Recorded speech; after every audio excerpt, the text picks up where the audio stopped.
So, good afternoon, everyone. Hope you all are doing well. My name is Deepti, and from Team Luneblaze, we have Ms. Priyanka with us to help us know about Luneblaze. We warmly welcome you all to another exciting session organized by Luneblaze, focusing on curriculum in SQAA Domain 1.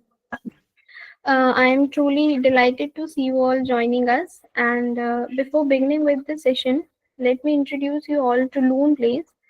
Luneblaze have been dedicatedly involved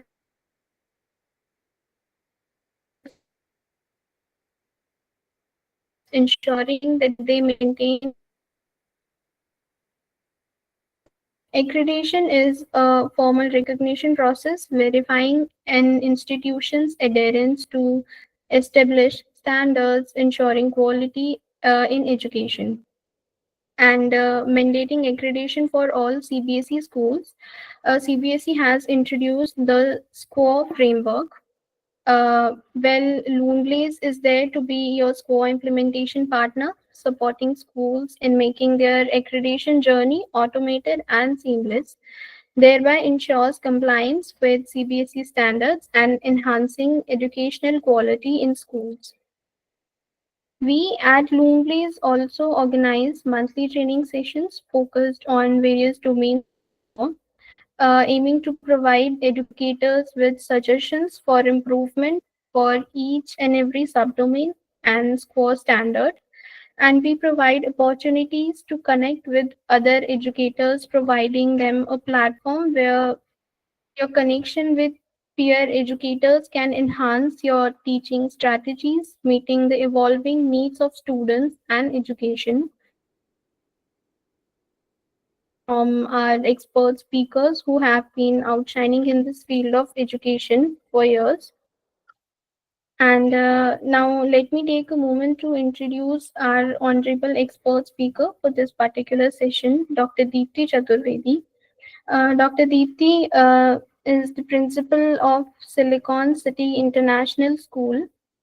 She is a distinguished CBSE resource person, a squad trainer, and a respected Rajya Sabha fellow, known for her leadership and contributions to the education sector. We are feeling privileged to have Dr. Deepti sharing her deep insights on curriculum in SQAA Domain 1 with all of us today. In today's session, we will be beginning with a quick introduction of SDGs, providing a foundational understanding of its importance. Next, we'll take a closer look at the SQAA Domain 1 and its components, its subdomains, specifically focusing on curriculum. And we'll also go over the National Curriculum Framework, NCF, and the NEP's recommendations for curriculum, the Annual Curriculum and Pedagogical Plan, ECPP, and curriculum mapping. To connect theory with practice, we'll review a case study that shows how schools can effectively align their curriculum, emphasizing the important role they play in this process. After that, we'll have a short but interactive Q&A session where Dr. Deepti will provide insights and answer some of your questions. Finally, we'll wrap up by summarizing the main points from the session and reviewing the key documents and evidences school needs to prepare for the SQAA self-assessment. Also discuss the CBSE inspection process for SQAA, the latest CBSE circular on SQAA, and we look when the self-assessment for 2025 will begin. We'll then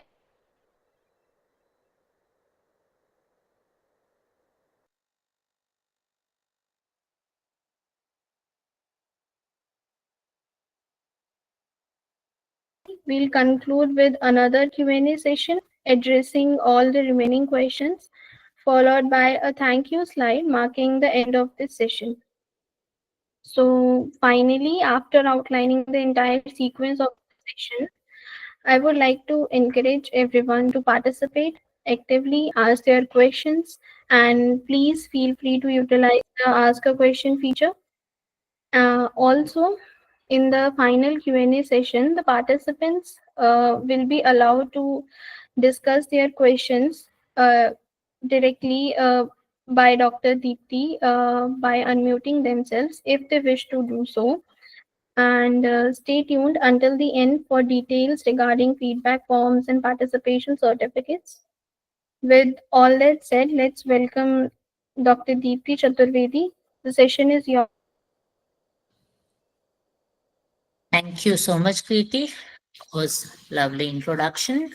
And let's start with a lot of energy. Am I audible? Yes, ma'am, you're perfectly audible. Participants, although you are muted and although your videos are not on, still there are multiple ways to express. And thumbs up, thumbs down, waving hand, or putting a message in the chat box could be the one. Because monotonous one-side communication is something which is always very boring for both the sides, me also and you also, right? So I would expect that please show your presence by chat box, by putting questions, and as she said that at the end of the session we can have an interactive verbal session as well. So stay tuned so we can have a productive session at the end. First of all, second thing is that today's session is actually, please refrain from good afternoon, good evening, very good evening to everybody. And we will have a wonderful session if you allow me to do so. But the thing is that today's session is actually very, very interesting. And when this topic came to me, I immediately said yes for that, because I believe as an educator, you also know that curriculum is something, the most innovative, the most interactive, the creative thing in a school vicinity that you can do. And whatever as an educator you want to deliver, whatever changes as an educator you want to bring in your learner, curriculum is that tool for you. Correct. So it is something without any, it is something not very fixed structure. Structure is there, but of course that innovative part, that creativity part, and something that it can include a lot of it is what curriculum is all about. So I want the educators who are sitting here today, I could see we are almost 90 now. Please understand that when we are talking about curriculum, whatever you are as an educator doing within campus with the learners is curriculum, right? Some way or the other, it will get connected to that. I would appreciate, I will keep on putting questions to you, and I would appreciate you put that in chat box as your responses. That will give me a clear understanding of how you take up the whole thing, number one. Of course, keep noting down your questions and we can have it at the end. Number two. Number three, we will learn this way. I will learn this way more about how you deliver curriculum, how you design your things in your school, and how we can actually get through SQAA at the end of all this discussion. Right. Now, starting with SDGs, that is, I hope we all know that these are the Sustainable Development Goals, which were declared by UNO, and you and your students must know these 17 goals, number one. Number two, there should be a display of it in your school as well for your students' visual memory.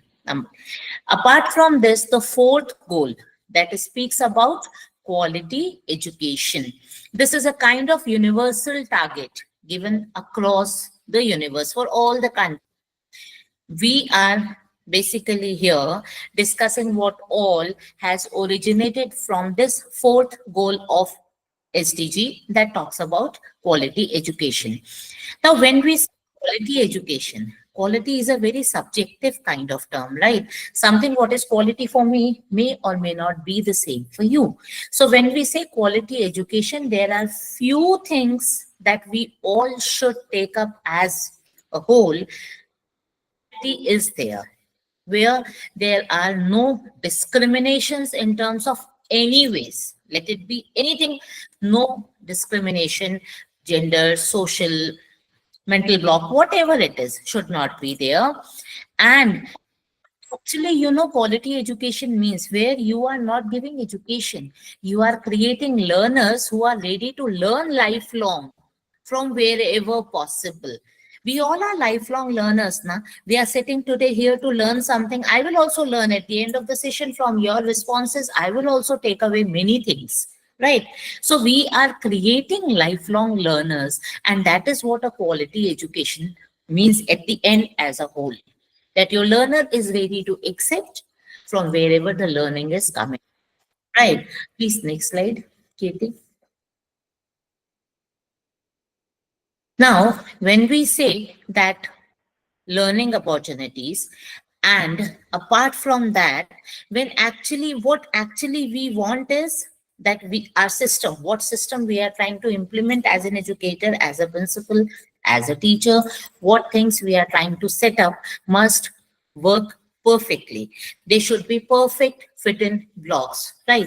So when school quality assessment and assurance framework SQA is coming forward, believe me, when actually SQA came in, I do not know what were your initial feelings. You can please share through chat box, but it came as a jargon for everybody without even much about SQA.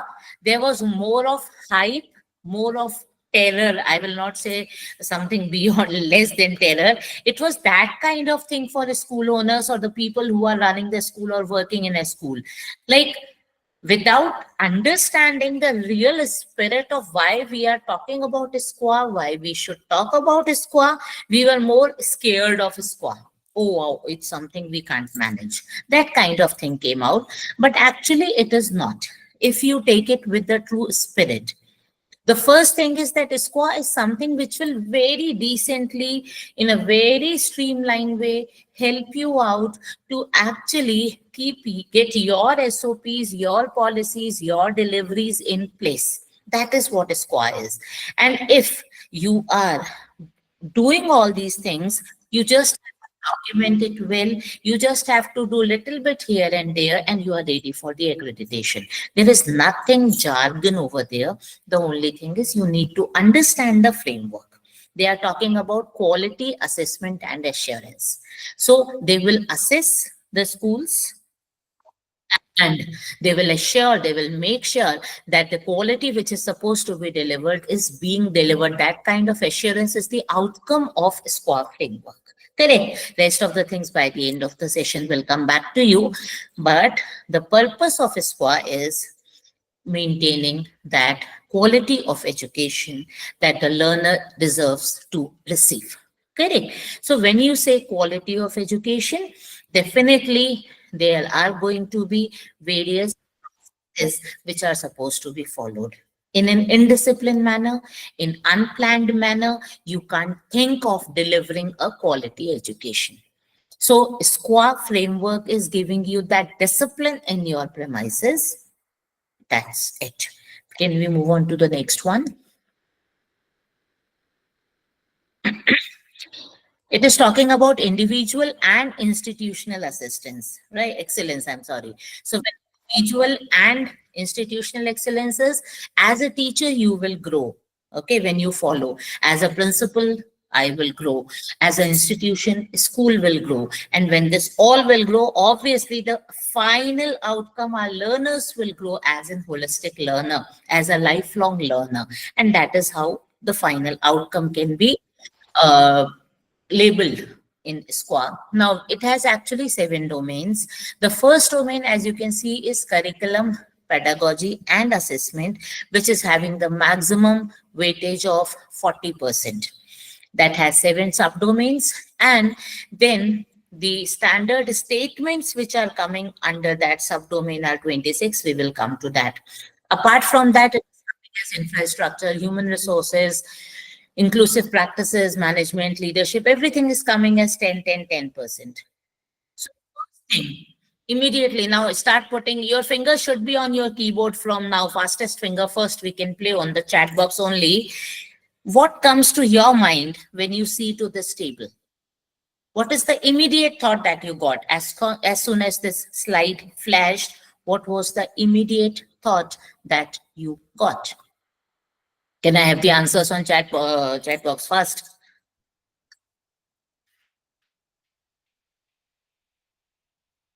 My students are not listening. Listening. Curriculum is given the highest importance. Great side. Then domain one is the core. Very good. And what comes in domain one is curriculum, pedagogy, and assessment. Believe me, my students are faster than you.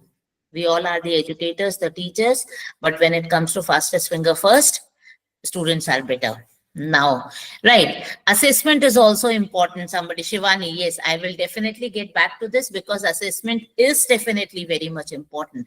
Unless you assess, you won't be able to deliver.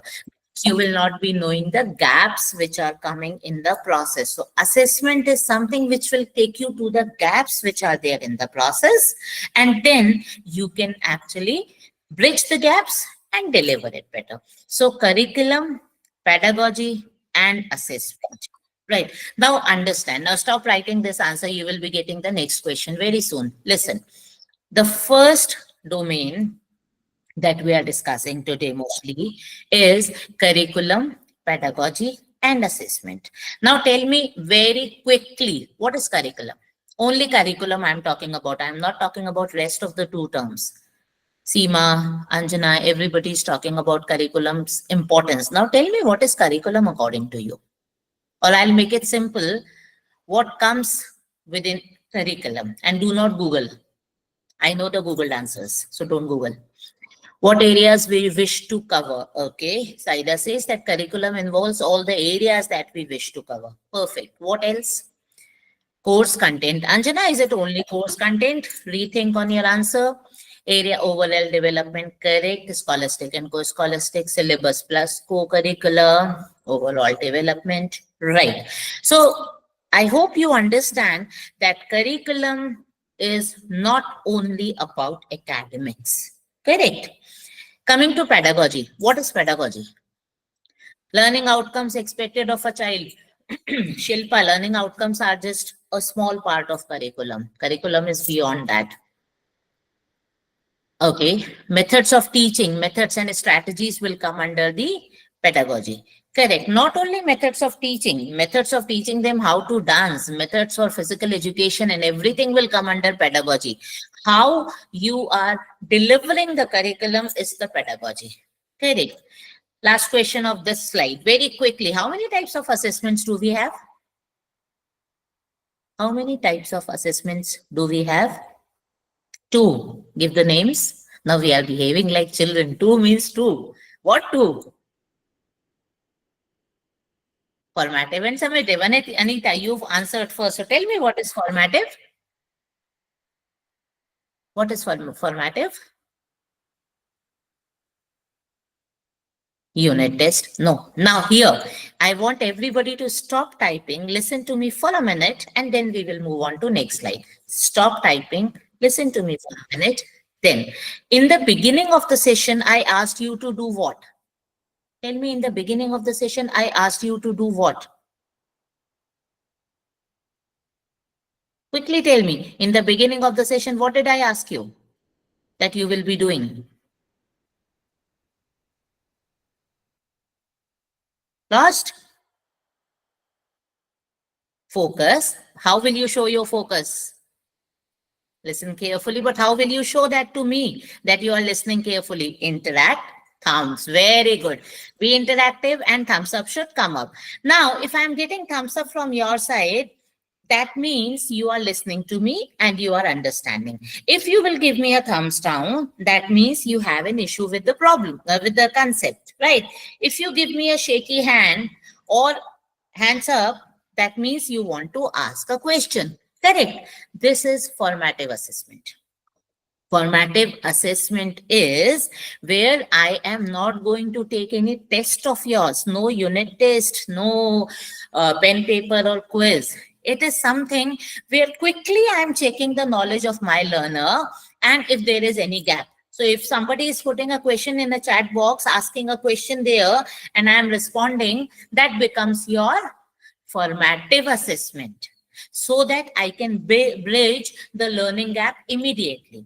Summative assessment is at the end of term 1, at the end of term 2, you are going to have a big exam and then marks are given and all that. Yes. So Jyoti, So it's correct. It is during learning only. When the learning process is happening, you will have formative assessment. And this thumbs up, thumbs down is a very common formative assessment. So that you will come to know whether your learners are able to take the concept or not. Right? Move on to the next slide, please. So we are going to talk about these three areas majorly: curriculum, pedagogy, and assessment, where we will focus more on curriculum part today, right? Now, SQA emphasizes that these three areas should be well integrated. Now, when it is said well integrated, it is obvious, right? None of them can exist independently. If there is a curriculum that has to be delivered, you need a pedagogy, correct? If you are delivering a curriculum, you are teaching students, you need to know whether the teaching is happening or not happening, means whether it is reaching to children or not. For that, you need assessments. Again, assessments cannot always be in terms of marks. If we read CBSE circulars daily, you know that CBSE also is not talking about marks now. Rather, it is talking about competencies. It is talking about skills. It is talking about application-based experiential learning. Correct. So your assessment cannot always be mugging up and vomiting on paper. Rather, even a storytelling, even a conversation, even a mind map could be an assessment. So these three are the areas that cannot be separated. First of all, you have to have a structured curriculum to decide what your students are going to learn. You are not asked always for a thumbs up. You can very well give a thumbs down also, and I will understand that I need to repeat something. This is formative assessment, right? So curriculum is something where, as the custodian of the process of learning, you need to decide what all the child will learn in the due course of that year, that term, that month, what the child will learn in all the subjects, curricular and co-curricular both. Okay, not only curricular, definitely. So that integration has to happen with pedagogy, because when you are teaching maths, you will not teach maths in the same way how you are going to deliver languages. Okay, so the pedagogical skills are something that are supposed to, okay, fine. What all are the factors that you should be careful when you are deciding a pedagogical skill? How will you decide which pedagogy to be used where? What are the factors? Give me in chat box first. First.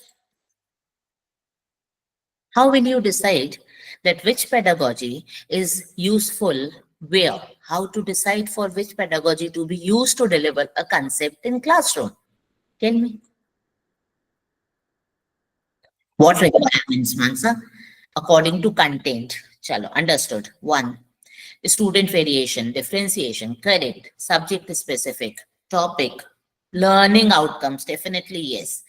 Topic based, but topic more than topic side up, learning outcome, that is a better option. According to subjects, speech can be used for literature. Okay, students, age. I was looking for this answer. So Chitra, age is of course one thing, because same topic when you are teaching in grade 6 and then when you are teaching like plants or like tissues in 6th or 7th when you are taking up, and then when you are taking up that in class 10th, you can't have the same pedagogical skill. You have to use a different strategy. Correct. Level of the student matters, topic matters. Within the topic, what is the learning outcome also matters. Maybe your learning outcome is something that relates with writing, or something that relates with the explanation of the same concept. So your strategy will change over there. Correct. So on the day, I hope we all are deciding our pedagogical strategies based on these factors. And finally comes the assessment. Again, as a teacher, we teach less and we assess more. Yes or no? This is a regular habit. And tell me, honestly, tell me, with a thumbs up only, what you were scared of most when you were a student? What you were scared of the most? What you were scared of the most? Test or classes? Questions, exams, marks, test. Yes. So in our whole student life, we were scared of Shivani. Very good. You were scared of no one. I wish not of test also. Lovely. But honestly speaking, I am a principal. I am working from somewhere 94, 95. Don't judge my age from there. But yes, I am so long. I am in teaching. But still, I am scared of exam papers.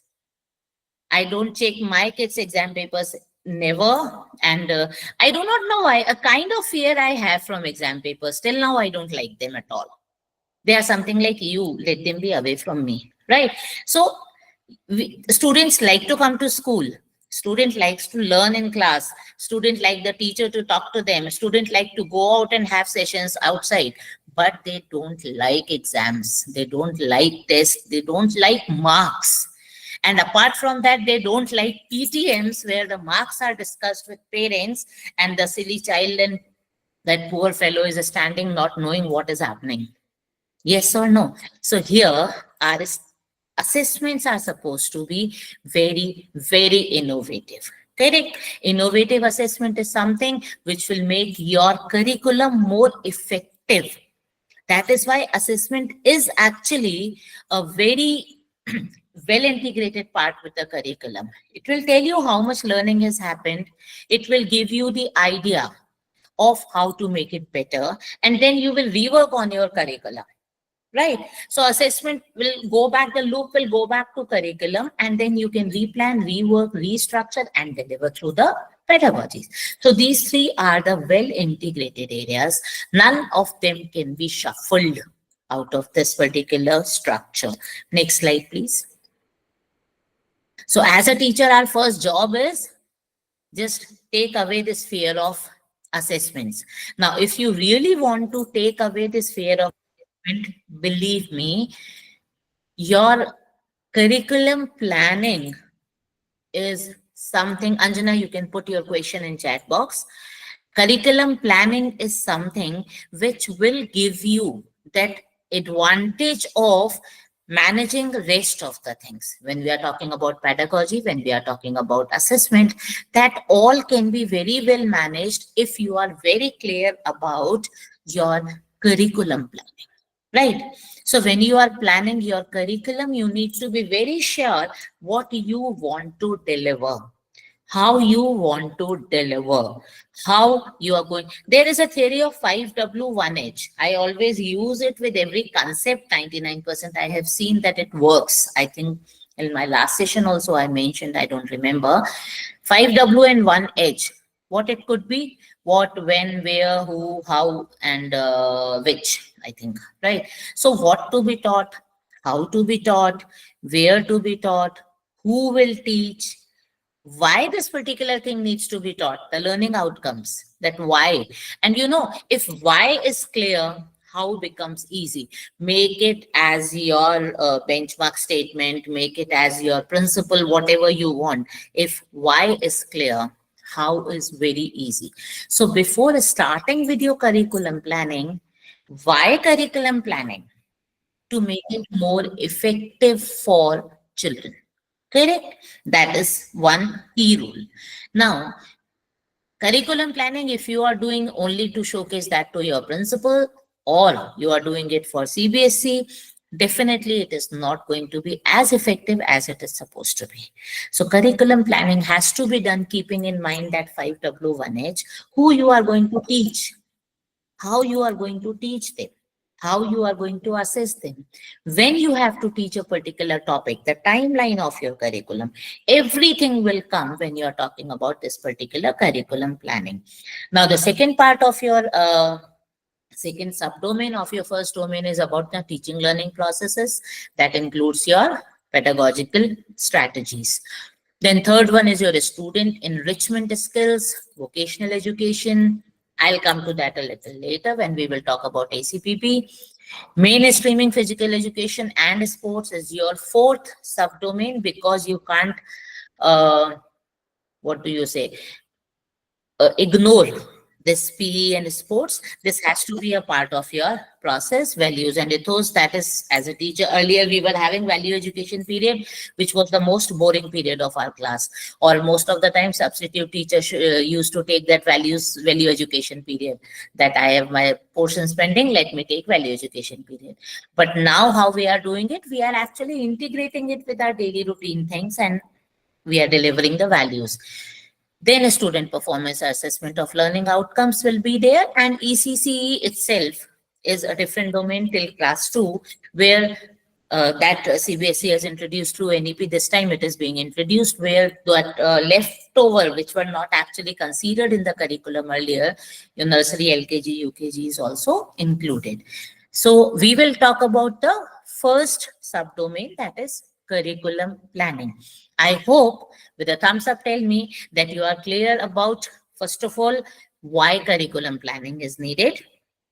And second, what all must be included over there. Thank you so much. This is the best formative assessment we can take for encouragement of the teacher also. Please, next slide. Now, very quickly, this all we will not discuss today, so don't get scared of it. But just for your information, we are giving you a glimpse of whatever is the part of domain 1.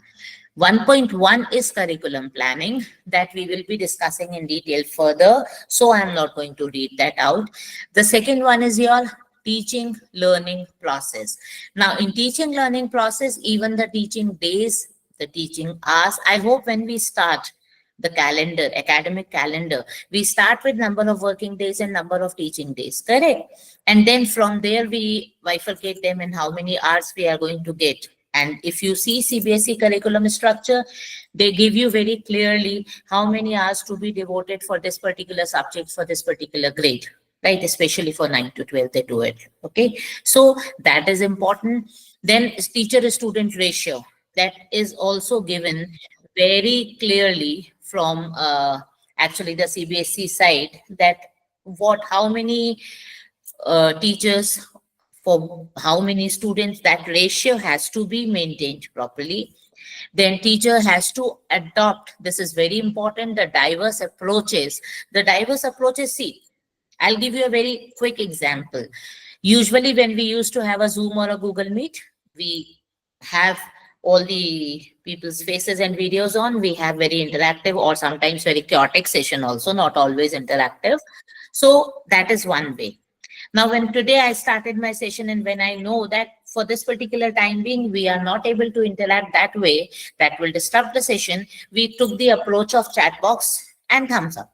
So the approach, immediately as the best teacher, you should be prepared for adapting for the changes, how your child is going to take it up. When we are teaching a plant chapter, in my age, when I was in 6th or 7th somewhere, the teacher took the plant, or maybe a photo of the plant. She didn't take the plant, I believe. A photo of the plant in the book. And she explained on board, she drew very nicely and it was done. When I became teacher, I tried to be innovative. I took a potted plant and I asked them to bring the plant and all. Now in my school, I take the children out. I leave them in the ground. And they observe. We have around more than 800 plants in our campus. They observe the plants, right? And then we inquiry model we use, and we ask them multiple questions back to back, back to back. They keep answering, and they don't even know that while answering they are learning, because they have already observed what we wanted them to observe. It's a simple approach, correct? This could be done with a video also. You show them a video, but video is not going to be that effective for them the way this approach can be. So diverse approaches are very much important, and NCERT learning outcomes should be something that you should keep as your benchmark where you need to reach. That should be for your curriculum planning. We can have next slide. Those who are raising hands, kindly put your questions in chat box, darling. I can check from there. Then next you have the student enrichment vocational programs. You know that CBSE is putting a lot of emphasis on vocational education, skilling. It is for those who are not able to adapt the conventional schooling education. Some of them are not that way. They may not be able to take it up because of multiple reasons. Even financial resources could be an issue for them. They would prefer to take up a vocational course after class 10th, as NEP allows them, and they can earn through there. And then when national credit framework has come in, these vocational and skill courses will give them additional credits that will help them in future. So this 1.3 section will talk more about the skilling part of the student. Then 1.4 is mainstreaming physical education and sports.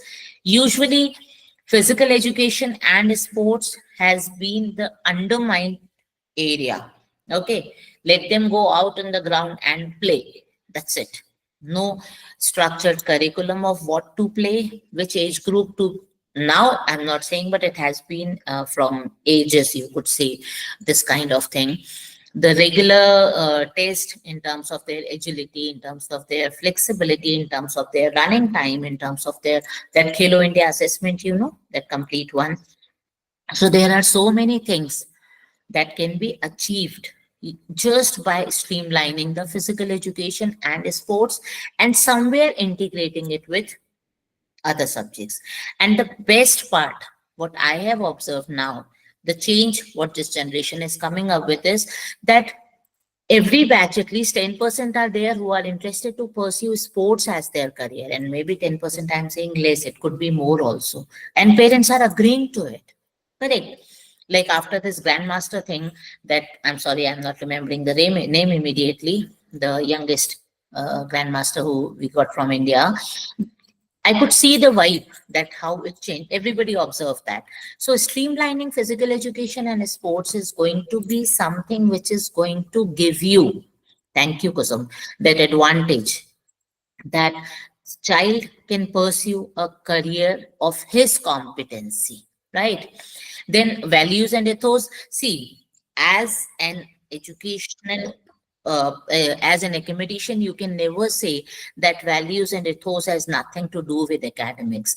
When you are taking a child in your school, you are promising the holistic development of the child. And when it is holistic development of the child, values and ethos are going to be a big part of it. So 1.5 subdomain is going to talk about how actually these values and ethos can be incorporated within your curriculum structure. Can I have the next slide, please? Student 1.6 is the very interesting one. As a teacher, we are born to take assessments. You ask a teacher, you can do any one of, if we have principals here, do this exercise very quickly when you are taking a staff meeting and all, and just talk to them. How many ways you can take assessment? The first answer invariably will come as questions. We will put questions, and if you say only questions, they will change it to quizzes. If you say quizzes is just another form of questions, then we will come to unit test. These are the standard phrases you will get from teachers. Unfortunate. This is unfortunate that we still do not think of multiple assessment strategies. And multiple assessment strategy is the most beautiful thing that a school campus can. I'm saying using the word beautiful. I have used multiple assessment strategies in my school for student performance profiling. And initially, I got parents who came to me with a complaint. Exams are going on, but my child is not studying. What kind of exam it is? Why you are relating exams with studies? Why you can't relate exams with experience? They have experience for 6 months, all the learning process. They will answer, trust them. Why can't we do it that way? So student performance assessment and learning enhancement is not about exam. It's not about marks and tests. It is about learning experiences that we create through curriculum planning. And we just check it over here, how successful we were in creating those experiences, right? And then ECC and FLN. What is FLN? Very quick. What is FLN? What is FLN? Don't disappoint me, teachers. It is very simple thing. Foundational literacy And F is foundational, L is literacy, N is numeracy. Correct. Why do we need FLN to be discussed? Why do we need FLN to be discussed separately this way?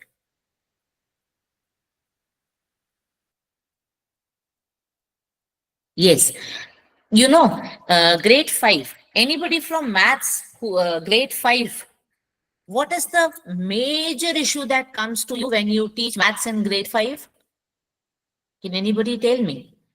What is the biggest complaint that you get from parents, from coordinator, from students when you teach maths in grade 5? Can anybody tell me?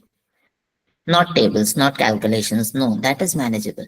Basic operations we start from grade 3 too. So that is not there in grade 5. Maths problem grade 5.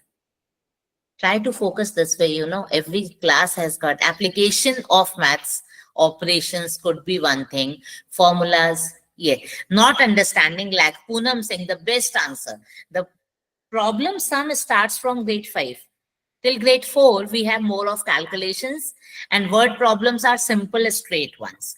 In grade 5, your rectangle, your perimeter, area, formulas, and then a different kind of problem sums come in grade 5. And then the child starts complaining, or the parents start complaining that they are not able, or writing problem statement. Yes, Bijan, it is correct.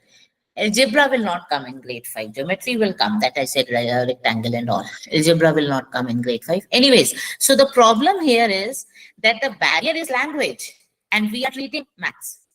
So this FLN will actually eradicate that problem. If your children are clear, phonics we implement from nursery. And the UKG, by the child comes in, they are easily blending the words and reading the complete sentences, understanding the meaning of it. When it is coming, then they are able to, Sapna, I'm sorry if I made a mistake. I'll come back to that once I check my facts. So when I'm saying phonics or the language part, when we are doing, if the child is able to understand the language which is included, then obviously the language barrier will not come in grade 4 and 5, right? The introduction with numbers, the introduction with language in a structured way. That was not as structured earlier. If it is done, then obviously later issues will be reduced. And that is why this ECCE and FLN becomes very important. Next slide, please.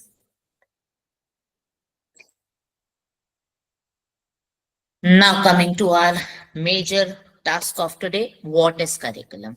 In the beginning only you have told me so many things. Everything will come in curriculum. The cognitive development, the socio-emotional development, the educational goals, the aesthetic development, physical development, everything is actually the part of the curriculum. So when the child is getting inside the classroom, he is stepping into your curriculum planning. Correct. And when the child is leaving the campus, he is not leaving curriculum planning. He is carrying the projects and activities for home, which is a part of your curriculum plan. Okay, so curriculum planning is a process. If you see the definition, I'm not a definition person, but still, curriculum planning is the process of designing and organizing lessons, resources. Resources is something very much important, and assessments to achieve specific learning goals in a school and support student development. Now, everybody, wherever you are, whatever you are doing, I want you to please focus in this definition of curriculum planning. Each keyword stands for something. Correct? Process. First of all, curriculum planning is not something what you do, write in a register and keep it in the Almira. Curriculum planning is ongoing, evolving process. It never stops. And 1 year's curriculum plan is obsolete for next year, because next year your entire age group, your type of students, the differentiation part will come in. The new Inputs from CBSE may come in, the new evolutions will come in. So curriculum planning is always a process. It is not something that you do and shut it. Number one. Number two, you are designing and organizing lessons. The worst, you can say, the vocabulary we can use is write a lesson plan. No, we can't write a lesson plan. If you are writing a lesson plan, you are doing B.Ed. That's it. When you children, you are actually designing a lesson plan. You are giving a design to it. You are visualizing how your children are going to react onto the content you are going to deliver. This is curriculum planning. If you are writing a lesson plan, you are writing it for the principal because she has to sign and it has to go in your personal file or whatever, class file or whatever it is. Lesson plan is not written. Lesson plan is designed. And when you are designing, you will take care to whom you are going to deliver, how they are going to perceive it, how they are going to react, what kind of project will be good to check the assessment or their understanding, how Bloom's taxonomy you all have done, right? We all are B.Ed. So starting from the understanding and remembering level, how we can take our student to the level of creating something. That is your design. That is your curriculum plan. Correct. So always keep in mind what you actually want to achieve. You want to achieve the highest level of bloom in every teaching area. Design your plan that way. And of course, organizing your resources. See, every school will have a different kind of set of resources. You will never have, and you can't, you should not. Management also very firstly will not allow you for this, that everything you order at Amazon and you get it, and okay, robotics kit bhi order kar lenge, and then we want this one, say multiple mathematical blocks and manipulatives we want. Hardly 1,50,000 is one bucket and 7 buckets are there for mathematics manipulatives. Give this order to your management. We'll see how much is going to be immediately approved. You can't do all that, right? Rather, organize the resources that you have. I give you a simple example over here. What I did, I can give you that. Number one, whatever material is procured in our school, when the cartons come in, even small or big, none of the cartons are thrown. We keep it very safe, nice at one place. And there was some rubbery kind of material that came for one particular learning space for our primary children, pre-primary children. All the waste material left over, even small rectangles and all, we kept it safe. And we created all our mathematical manipulatives using that material. All big shapes of triangles and different kinds of circles, different kinds of triangles. Number coins we did, hundreds block and tens block we did using that rubbery material. A wonderful finish we got. It was so easy to get it cut and arrange, and we organized that in our math lab. So it is not always necessary to order the things and just procure and design, decorate your lab. Be creative. Teach this creativity to your children. That is also a part of your curriculum planning. You're teaching that how you are going to maximize the use of your resources which are available in your school, right? And of course, assessments will be a part of it. But the most important thing over here in this definition, the most important thing in this definition is the learning goals. Until unless you are not clear what is your learning goal to be achieved, you can't deliver, you can't design, you can't organize. So you have to be very sure about the expected learning outcome, which is clearly mentioned in CBSE academic documents and all. You can get it from there. Your principal can let you know. Your seniors are there to guide you if there are some junior teachers. But curriculum planning is something where the foundation is the learning objectives, the learning outcomes, right? Based on that, you design the learning experiences. Based on that, you write your lesson plan, design your lesson plan. Based on that, you think of the resources that you have in campus and how to make best use of it. Tomorrow is Republic Day. Map of India was needed. We wanted to show university in diversity. I'm sorry, unity in diversity. We wanted to show that. So there was a Samsung big smart panel was purchased. We were having the big carton box. So we took a big map of India out of that carton box, pasted, colored, and everything. Now the map of India's that space was left from where we have taken out the India's map. So that space, that map of India ka outline that we have, the blank one, we used it for the selfie corner. So we designed a selfie corner for tomorrow using that. Correct. So even we have a map of India now with all the states, which we are going to use it in our lamp walk of children tomorrow. And after that, we are going to use it for teaching whenever we are teaching India's map. Correct. Apart from that, we have the outline, which can be used multiple times as a creative way. So maximum utilization of, because see, celebration of 26th January is also a part of your curriculum, because 26th January is not 15th August. How these two are different. Tomorrow we are doing a sketch. Students only are presenting where they will talk about this properly, that why 26th January when we have already celebrated 15th August. Because when they will do this, they will understand the difference between a republic and a democracy. Independence and getting the constitution executed are two different things. So it becomes a part of your curriculum. Plan your celebration in a way so that your celebration becomes a learning for the kid.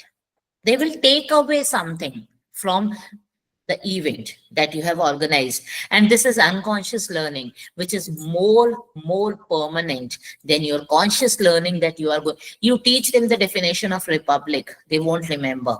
You let them do a skit on Republic Day for 2 minutes, they will never forget. So this also should be the part of your curriculum planning. But again, your learning goals must be very clear. Right.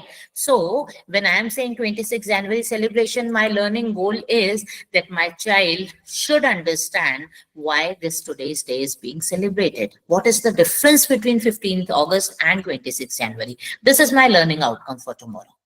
And the whole program that we have planned tomorrow is based on this learning outcome.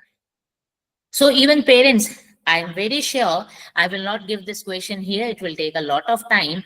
Please think yourself, do you actually know the meaning of republic? What is the meaning of republic? Keep thinking. We'll get back to that if I have time at the end, because it's a long one. But 90% I'm sure you won't be able to. And it is taught in class 9th, page number 51. I think 4th chapter, where the map of India is there. All the definitions are there, and we teach them republic definition. But by the time they grow further, they will forget it. They don't remember it. And most of us do not. I'm pretty sure republic has nothing to do with democracy. So there are things that can be taught with this way, right? Okay. Now, this is a question. What is the correct sequence of curriculum development? Now here, I will not tell you the correct answer first, but I would like you to focus on all the 4 words which are there.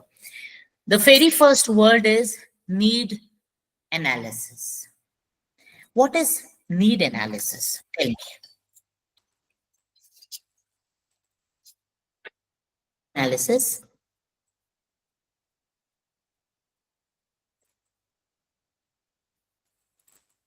I'm asking, what is need analysis?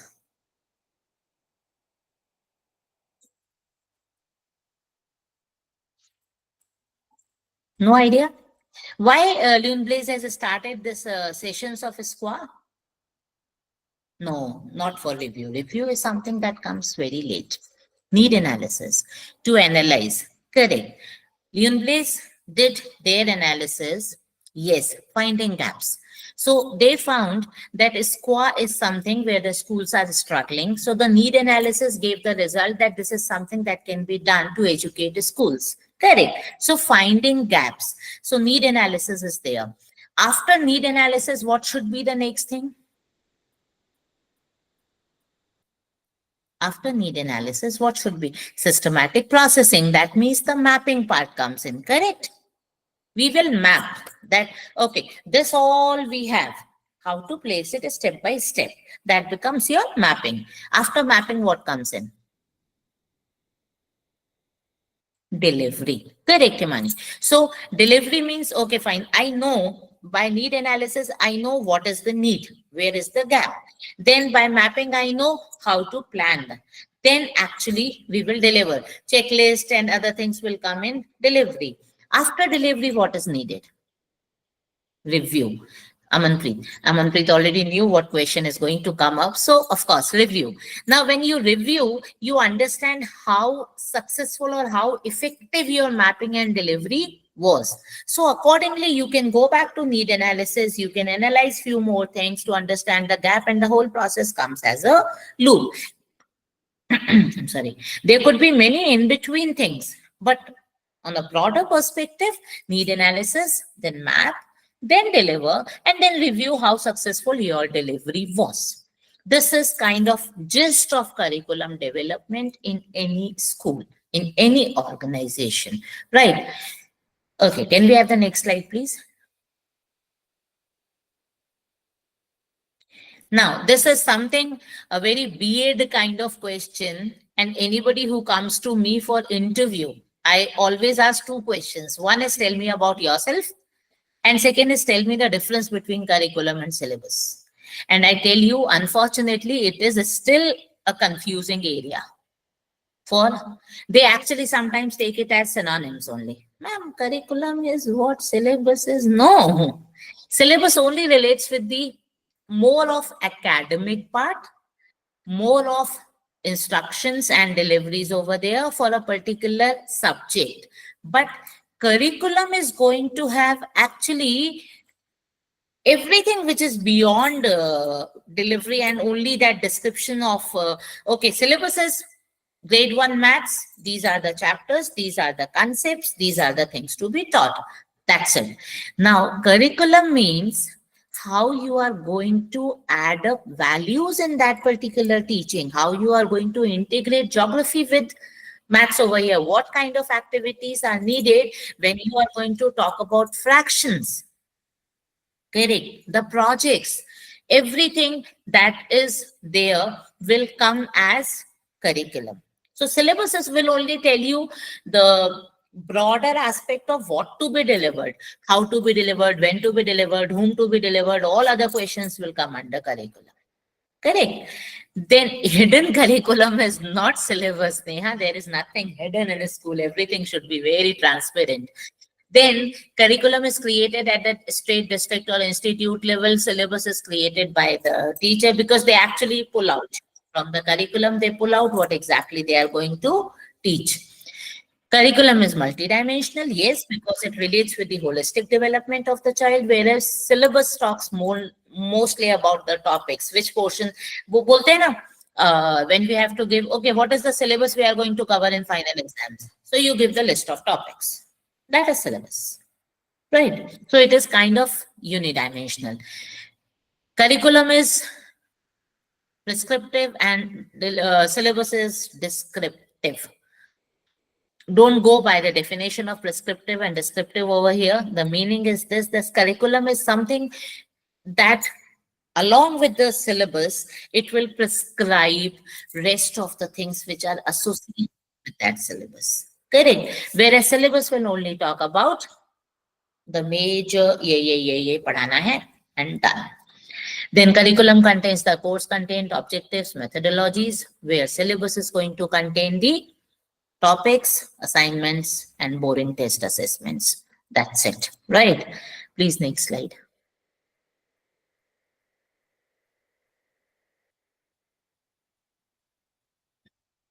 Okay, now comes what CBSE asks from a school, right?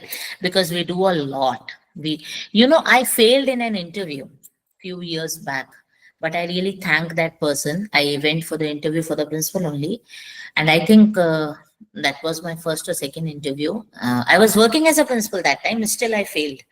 That person asked me, tell me what all you do as a principal. Very enthusiastically, I'm very good in speaking, so I started. मैं ये भी करती हूँ, वो भी करती हूँ, there's that. I told multiple things. No, but what unique you does? What unique you do? He asked me. I again tried to make it better, but that day actually I realized it. I'm telling you about 8, 9 years back. That day I actually realized what unique you do. Nothing. This all is there in CBSE academic documents. You are just taking it from there and you are delivering it. Correct. What is the unique feature that you are contributing in a school? Believe me, that time I couldn't answer it actually. And that was the first and last interview where I failed. But when I came out, I set aside and I actually gave it a thought. 2, 3 hours thought I gave it. And I found that yes, there are many things which I do unique. But why I couldn't answer it that time? You know why? Because I never documented that way.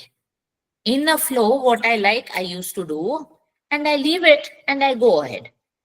And this way, there are so many things with me which I did, but I couldn't say that point of time because I never tried to make a record of it. I never tried to document that. I never tried to showcase that. And there is where I failed, right? So here, when actually SQAA is asking you to have some important documents, this will be an understanding for yourself also. Your assessment will be here, how much you are contributing as a teacher, as a coordinator, as a principal, as a management person, how you are contributing is something that will come out. Number one. Number two, this was the time of COVID. That time, my management, we had a meeting with management because COVID के time पर time बहुत होता था management के पास में. Students are not coming to school. And when management has time, the person who is going to be troubled the most is the principal. Right? So we were called for meeting almost every day. Then that time national curriculum framework I went through in depth. Do you know how many volumes are there in NCF? How many of you have read NCF? First of all, tell me this. And be honest, I can put a question. How many of you have actually read NCF? National Curriculum Framework. So, Chitra. Okay. Others? Anish, you have read. How many volumes are there in NCF? Anish and Suchitra?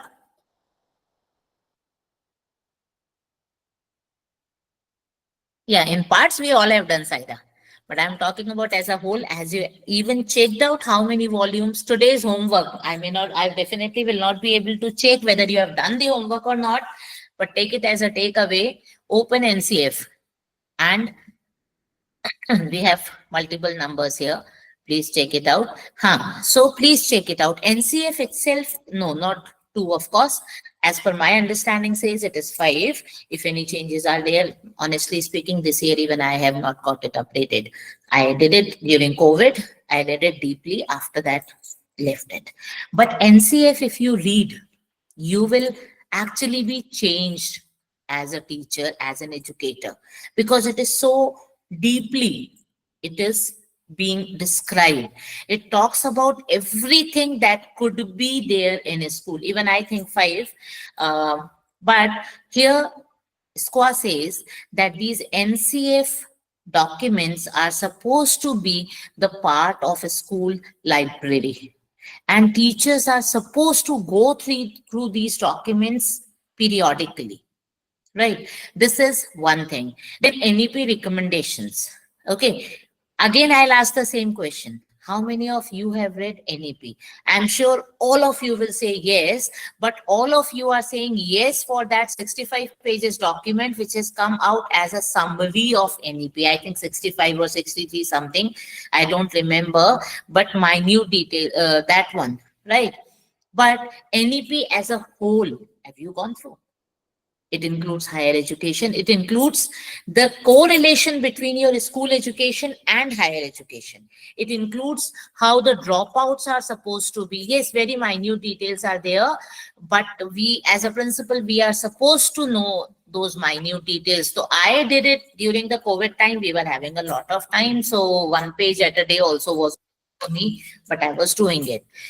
So NEP recommendations, again, if you say, okay, very quickly, I will see how. Now this is fastest finger first. One important recommendation of NEP. Sapna, I won't be able to read all that while speaking. So, yes, Anjana, vocational education. Very quick. What else in NEP? What else in NEP? First, my network is very good. 5 plus 3 plus 3 plus 4 multilinguistic is still education. Okay. 5E. 5E is in NEP. Who said? कुछ तो भी. FLN is there, correct. Education to all, yes. Critical thinking and skills rather than correct. Mixing, integration, we don't call it Anjana mixing. We call it integration of subjects.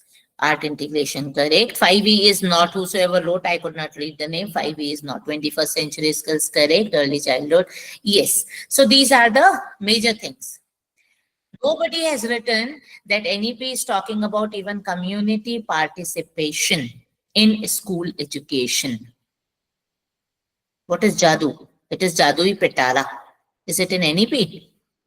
Neha. Jadui Petara is in NEP. Seva. Seva was there before NEP also. Community and alumni participation. Yes, Sunita, definitely.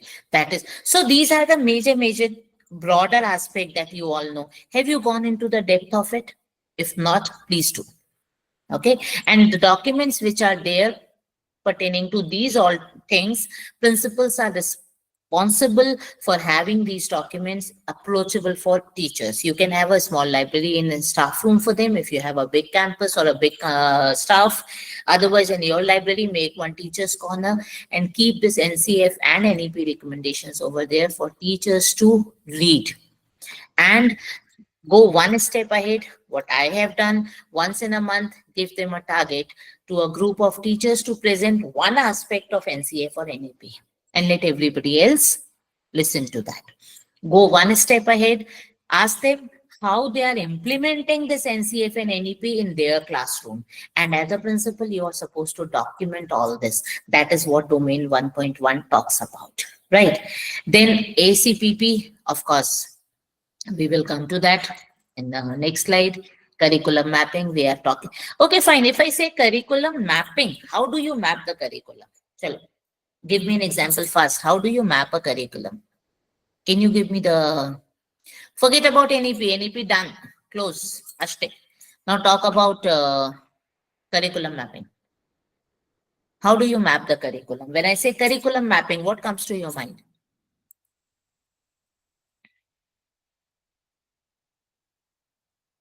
Identify objectives. Okay. Domains. I'm talking about mapping skill values. Okay. Then learning objectives and outcomes. Okay. Assessments. Correct. Second homework for today. I will not be able to check that still. Kindly read a little bit about the difference between the learning objectives and outcomes, which is very much important. Learning gaps, review and refine content, setting goals, integration, coherence. Okay, all keywords are there. We'll talk about that in next slide. Alignment of teachers' skills and curriculum. What is the meaning of this? Competency reports. Priya, I would like to understand how you, when we are going to unmute, I would like to understand what is this competency reports you are talking about.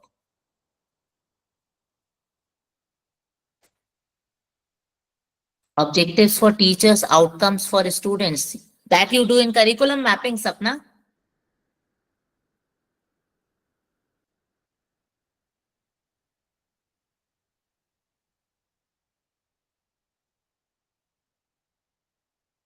Okay, come to the last thing of this slide that talks about alignment of teachers' skills. Correct, understood. Sapna, I understood. Teachers' skills with curriculum. What does it mean? Alignment of teachers' skills with curriculum. Tell me the meaning of it, what you understand. Define program goals and learning outcomes. This is curriculum mapping. I'm talking about alignment of teachers' skills with curriculum. I'm sorry, but qualification is not skill. Sorry. Our grandparents were better teachers than us in many things without qualification. Stop answering the previous one. I'm answering I'm questioning, I'm sorry, alignment of teachers' skills with curriculum. How do you take that? Are teachers equipped with required skills which are needed? How skillfully correct the teacher impart education? There has to be a checklist. Now, stop writing. Stop writing. Again, come back to the slide, what is in front of you. One, the documents which are basically in domain one is needed are your NCF documents, your NEP recommendations, your ACPP that we will discuss. Curriculum mapping could have multiple ways. Okay, every school, every teacher could have their own ways of mapping a curriculum. The purpose of curriculum mapping is the same from where we started. It should be curriculum pedagogy assessment. So from learning outcomes to learning objectives to the content to be taught, and then finally reaching up to the assessment, review, and plan again is the whole process of curriculum mapping. Alignment of teachers' skills with curriculum is not only in terms of, I'll say it this way, my Kannada teacher is excellent in Kannada, but at the same point of time, she is beautifully doing the art and craft. The teaching learning material, the TLMs, what she is designing for all the subjects are excellent and least expensive, using the resources in a school wherever it is, and she is doing fantastic job over there. So her skill is very good in terms of this area also. So I have to see that apart from teaching Kannada, where else her skill can be aligned with the curriculum? Will you believe, everybody do not type and please listen what I am saying. Will you believe that my Kannada teachers are always taken as not so important because, okay, just Kannada they are taking, right? My Kannada teacher is taking my STEM classes. That is science, technology, maths, and STEM, engineering, right? My Kannada teacher is taking his STEM classes. Her hand is so technically clear, so technically. Mechanical hand she can create with the straws and thread only using the toy pedagogy. Correct. So my point of saying is that it is not necessary that a teacher's skill is always confined to the subject boundary. You need to identify who can contribute in different ways in your curriculum planning. That is the job of the coordinator and the principal. Correct. And then you have to align them with that particular part of it. So my art and craft classes, my STEM classes, my Kannada teacher is managing. And she is doing wonderful job over there in training new ones as well. Right. So, and this India's map thing and all what we did was done by her only. And I thought, okay, fine, how nice it is. I'm not that creative, but yes, I can give good ideas. I can't execute, but I could see that execution by her. So aligning is very much important. Rather than you took an interview, you allotted classes, you gave them the learning outcomes and all, you gave them the lesson plans and all, and let them teach. No. Please see how better in which area they can contribute. That will be your core strength of your curriculum delivery of your school. Okay, next slide, please.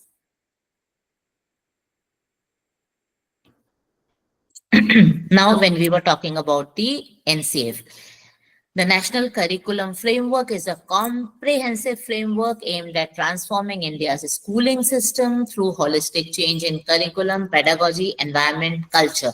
Environment here is more related to school environment, not natural environment, with a focus of empowering teachers and stakeholders. So who are the stakeholders?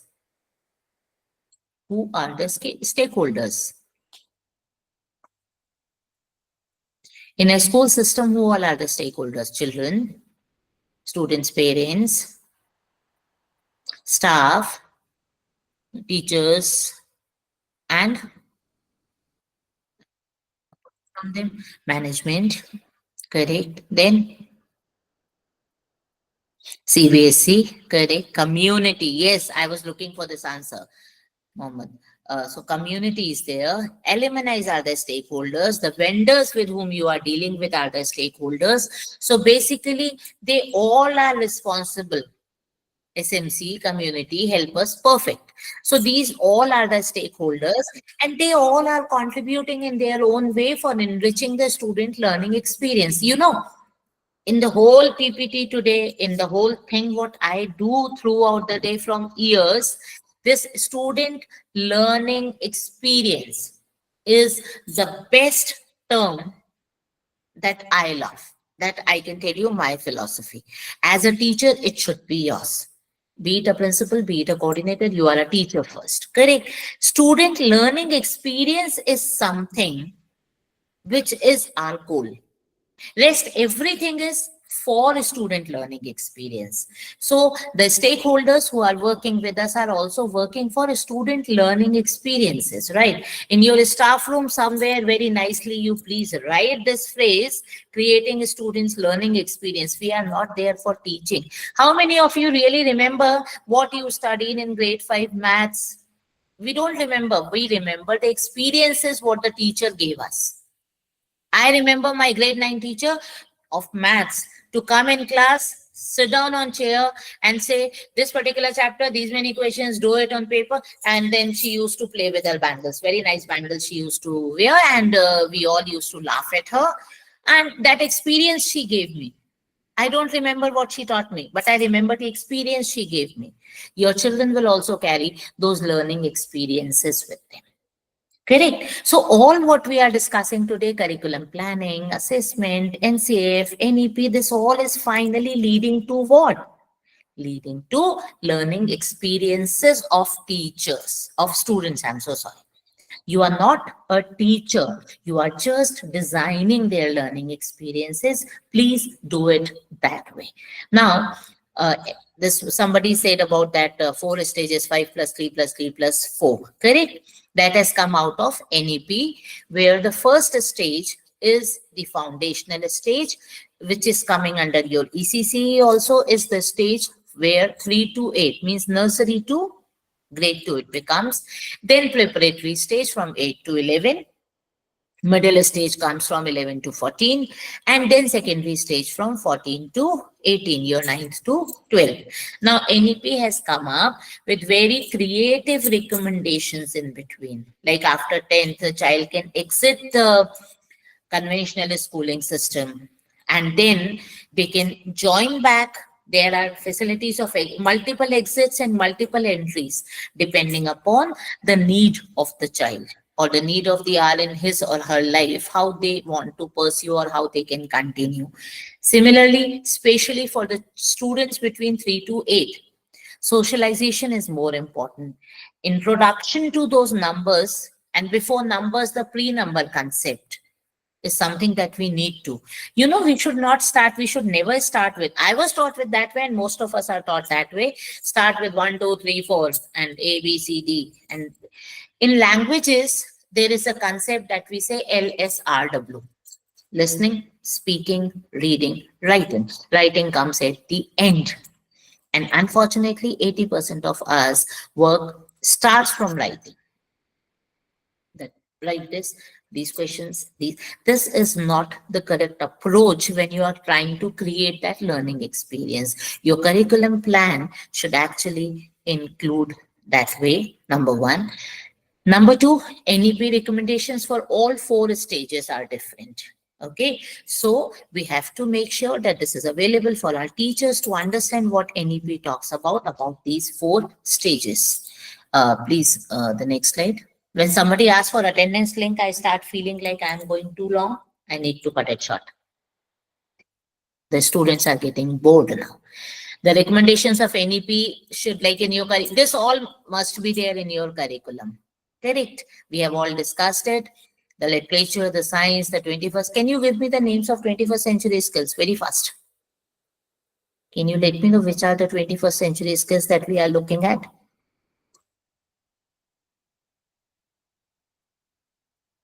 Collaborative, critical, creative, problem solving,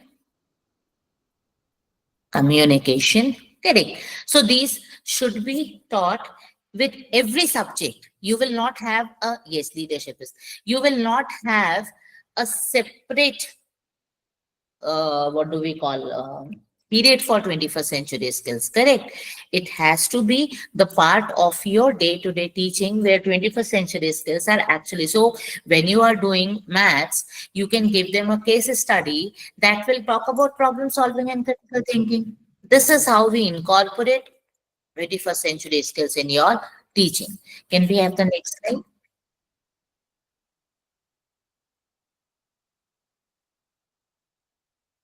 Now, alignment of teaching skills, as I said, first of all, please understand, even if you are a principal from last 20 years or 30 years or born principal or born teacher, whatever it is, please understand, without upgradation, without updation, nothing works.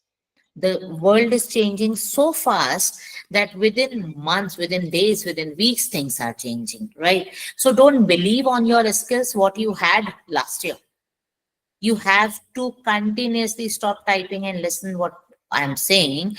You are sitting here today for what? You are sitting here today to update your skills and to stay aligned with CBSE evolving curriculum, CBSE's ever evolving process that we are receiving through circulars. So upgradation and learning is something like a continuous process that never stops. Actually, that never stops. You keep on learning, as ladies, you keep on, even gents, you keep on learning new recipes. Yes or no? You keep on learning new ways to dress up.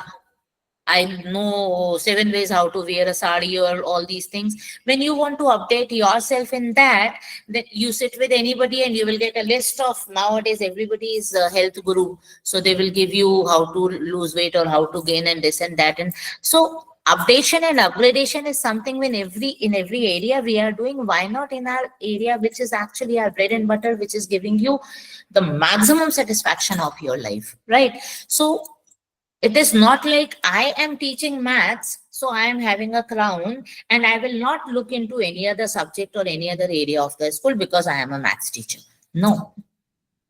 You should think yourself only as a teacher rather than teacher as a facilitator.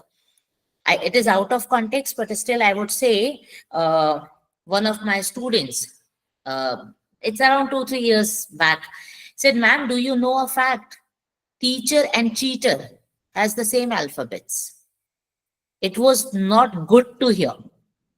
A teacher and cheater has the same alphabets. Stop calling yourself a teacher. Students do not like teachers. Students like a person as a mentor, as a friend, as a guide, as a facilitator who can listen to them. So to align yourself with all those things, you need to upgrade yourself always. Like, I tell you a very simple thing. It's actually a wonderful example. I am a person of mathematics, then I switched over to humanities. So English is not my subject at all. English, I don't know, right? Not know in the sense teaching. English, I don't know. But when we introduced phonics in our school, then I started attending some of the phonics classes out of curiosity. That day, when a few days back I was going on road, and here we have snakes in Karnataka, a lot of snakes, right? So on road a big snake was crossing and my car stopped. I shoot it, I actually clicked, made a video of that snake, and next day in school I showed that video to my children of LKG. Do you know what they answered? They said, ma'am, this is, they didn't say it is a snake or S. They say S. In phonics, we teach S like this, with the sound, with the element that we want to associate with the sound. So we wanted to associate a snake with S, and it is not snake, it is snake, right? S should come. So LKG students told, ma'am, this is this. So that is actually, yes, it is jolly phonic sound. That is what actually is needed. For that, you don't need to be a particular subject teacher. A skill you need to align with this and actually elaborate it.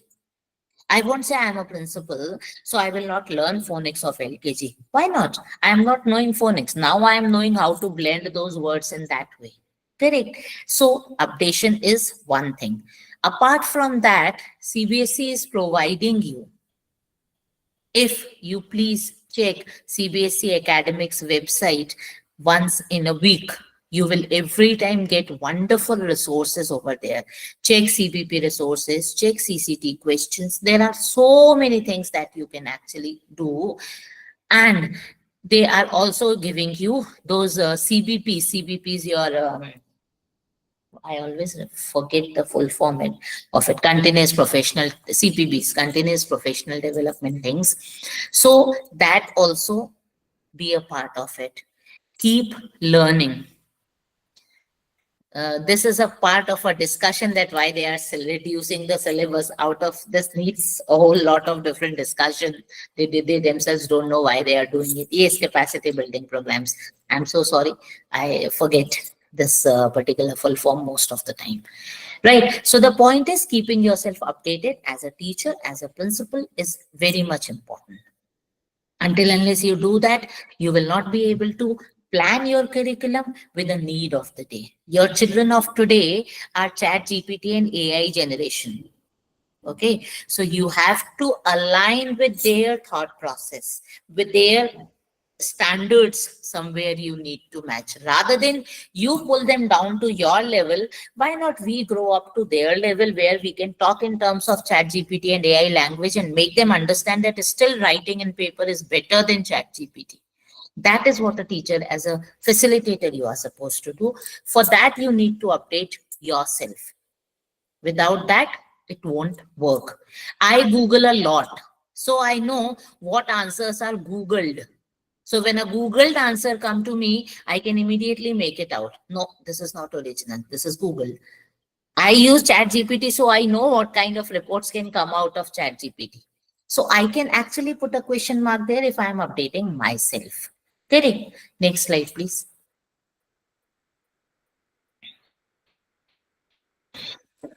Then comes the ACPP thing. This is earlier it was ACP only, annual curriculum plan. Now it has been upgraded to annual curriculum pedagogical plan. Okay. Now this document every school needs to upload by September. As of now, my understanding says September. If any changes are there latest, so that will come to you through a circular, not a big deal.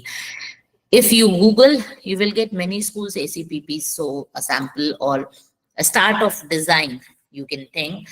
But it should start always with the vision and mission statement of your school. Here, I would suggest teachers, principals, stakeholders, please read the vision and mission statement of your school properly. Mark the keywords over there, and then please see your curriculum planning must align with the keywords of your vision and mission statement. If you go for NABET accreditation, this is the first requirement they ask for, right? So if your vision statement is talking about, say, what do we say, global citizen, correct? In SQAA, there could be a question from the SQAA team when you are when they are coming for inspection, that please tell me where in your curriculum planning you have these practices which will make your child a global citizen. Are you getting me? So keywords of your vision and mission statements must be aligned with your curriculum planning. Please note it down. It is very much important. Then how consultations and discussions, because when you design ACPP is not a small document. It has everything in it. When you will open any sample ACPP, you will find. So how you reached to that level, how you created that document, you have to have teams over there. A team will give you one aspect, another team will give you another aspect. All that MON, the minutes of those meetings to be documented separately. Then heads and principals and the members, the committee over there. Teaching learning approach for all 4 stages. So your ACPP will have 4 sections.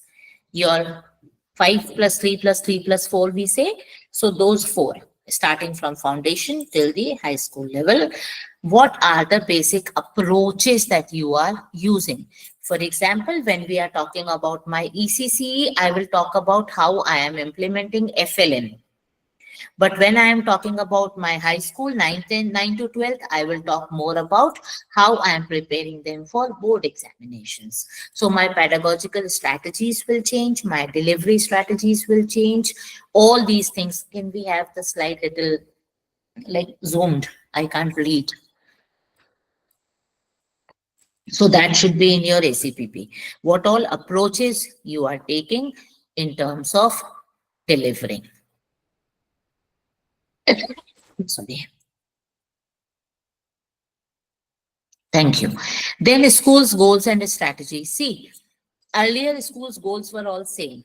It is not that way now. For example, some of the schools are, I'll not name, but we all know, are more focused only on academics. They don't go for co-curricular or activity based at all.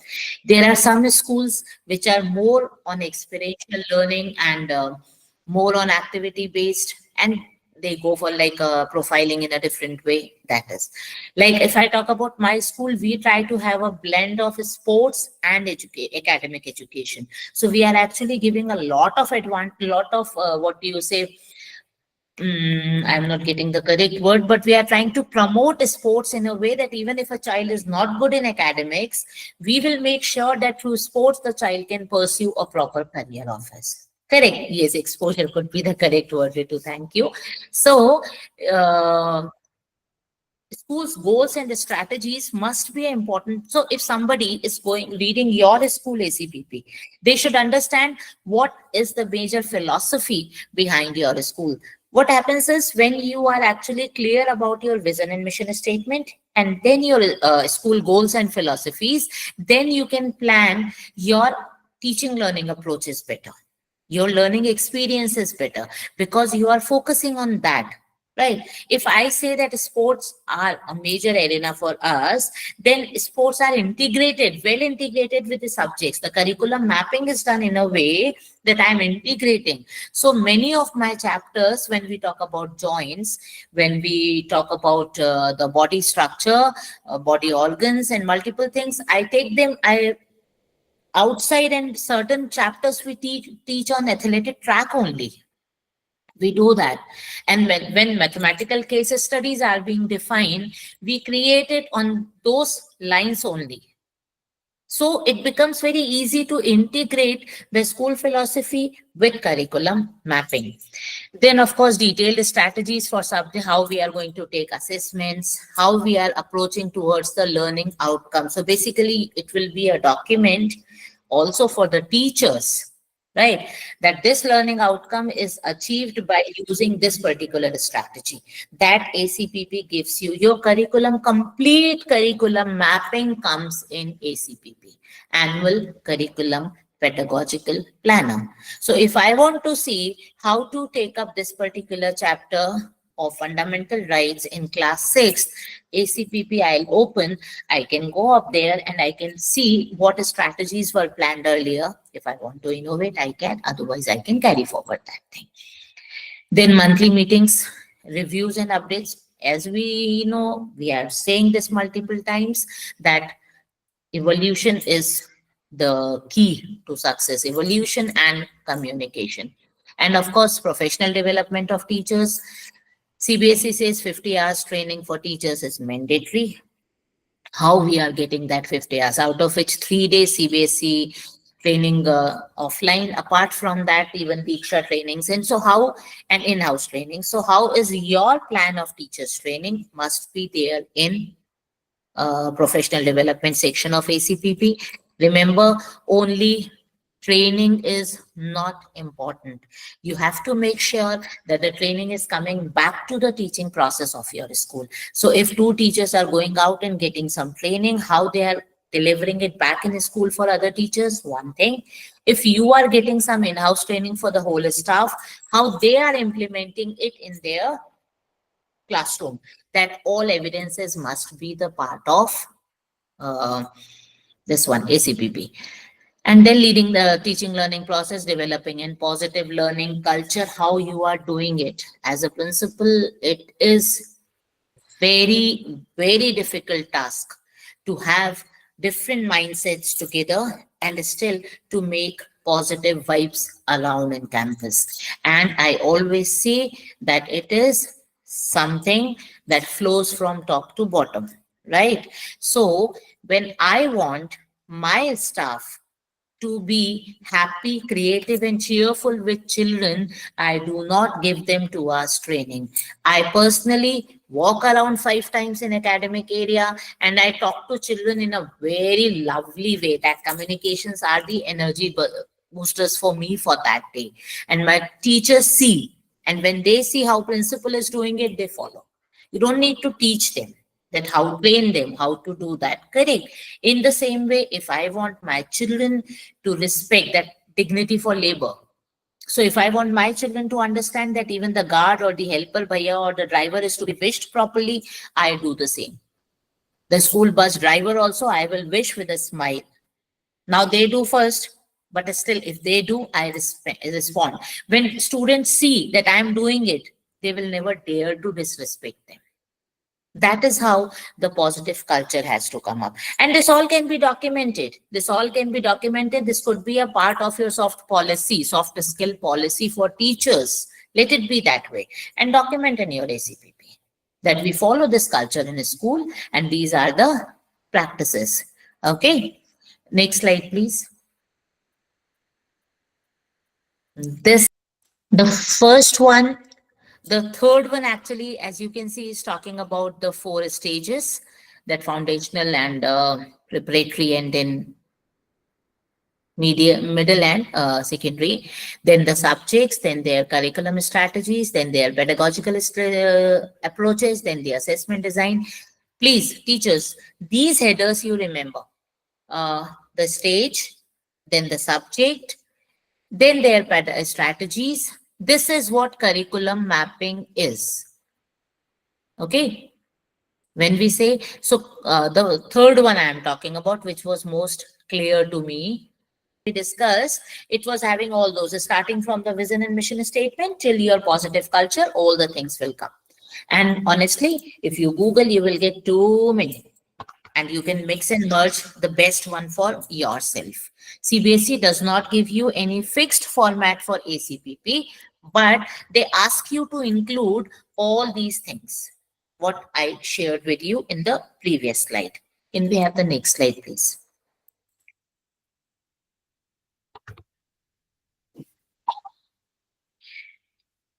Curriculum mapping, we have already, I think, covered it in a way that, okay, what is most important in this is the last line of the definition that talks about the coherence, consistency, and effectiveness. Can anybody tell me what is coherence? Science teachers could explain it easily. What is coherence?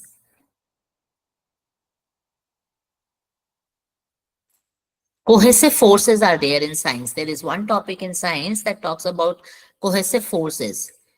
What is this coherence? Anybody? Without Googling.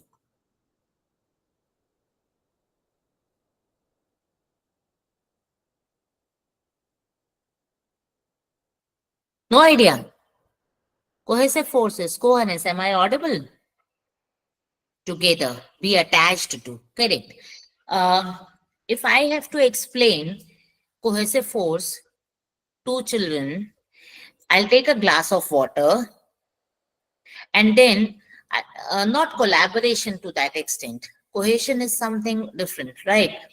Uh, this one, a glass of water, and then you take that all water out, and then you ask them to touch the glass. The glass will still be wet because there was a force between the water molecules and the glass molecules. Two different nature of molecules, but they were together. That is cohesive force. So curriculum mapping is something that is actually collecting them together. Different kinds of molecules, different subjects, logically fitting together could be a better definition. So cohesive force or cohesion is, or coherence is, where different subjects, different classes, different age groups, everything is binded together in a way that it goes in a flow, right? Like in grade 2 or grade 5, any grade, from morning to evening, you teach 5 to 6 academic subjects in a day. Like different academic subjects, different teachers, different kinds of pedagogical strategies, then in between multiple activities, this, that, but there is a coherence, there is a connection between all of them. They flow in a flow. It does not look like you have 5 different streams. It looks like a flow is going in the classroom. Correct. That is coherence. Consistency is the key for anything. You can't be a wonderful teacher for 6 days, 7 days, and then after that, suddenly you, I am tired. I am not going to do any activity now this week. It can't happen. And the effectiveness in student learning, again, change this word to effectiveness in student learning experiences. Create experiences. Learning will happen on its own. Why curriculum mapping? To ensure that everything is covered. There, first of all, this is a very important term which is here, strategically aligned. Strategically aligned means, I do not know how many of you do that, but I do it. Like in Hindi, there was a chapter on rainbow, I think grade 3. There was a chapter in Indradhanush on rainbow. At the same time, no, not rainbow. There was a chapter where water cycle was there, like mother was boiling water and the child was observing. वो पूरा हिंदी का एक chapter था. When that chapter was being taught in Hindi, we actually changed the order of science subjects and we taught water cycle in EVS that day. So when we are doing this in Hindi, the same thing is coming up in science. The understanding becomes very easy for children. And that day in the STEM class, we actually took the induction plate, the boiling water things, and we do this activity. Okay. So strategically aligned means when you are planning to integrate in a way so that a child is able to go through the same concept in different ways, in Hindi also, in science also, somewhere in STEM also, and a practical elaboration also. So that is very can be done when you are going to strategically plan your curriculum planning. Gaps will be minimized. Gaps, because suppose agar science mein nahi samajh mein aaya, then they can go back when they are again repeating it in Hindi. Oh, it was that ma'am was saying. The map gaps will automatically be minimized and redundancy will not be there. Like today I have taught Hindi, the same chapter, 2 weeks after I will teach that in science. It will be a repetition. Rather, you teach it in science, give it a kind of activity in Hindi with the chapter. Don't take in the same way because they have already done it. And why not science and Hindi teacher can teach it together with an experiment of a STEM in classroom. The same thing is covered in 2-3 different ways. Practical explanation, give them a block period of 2 continuously 90 periods and complete water cycle with Hindi, science, STEM, practical, and they will love it. So that is what curriculum mapping is. Okay, next slide, please.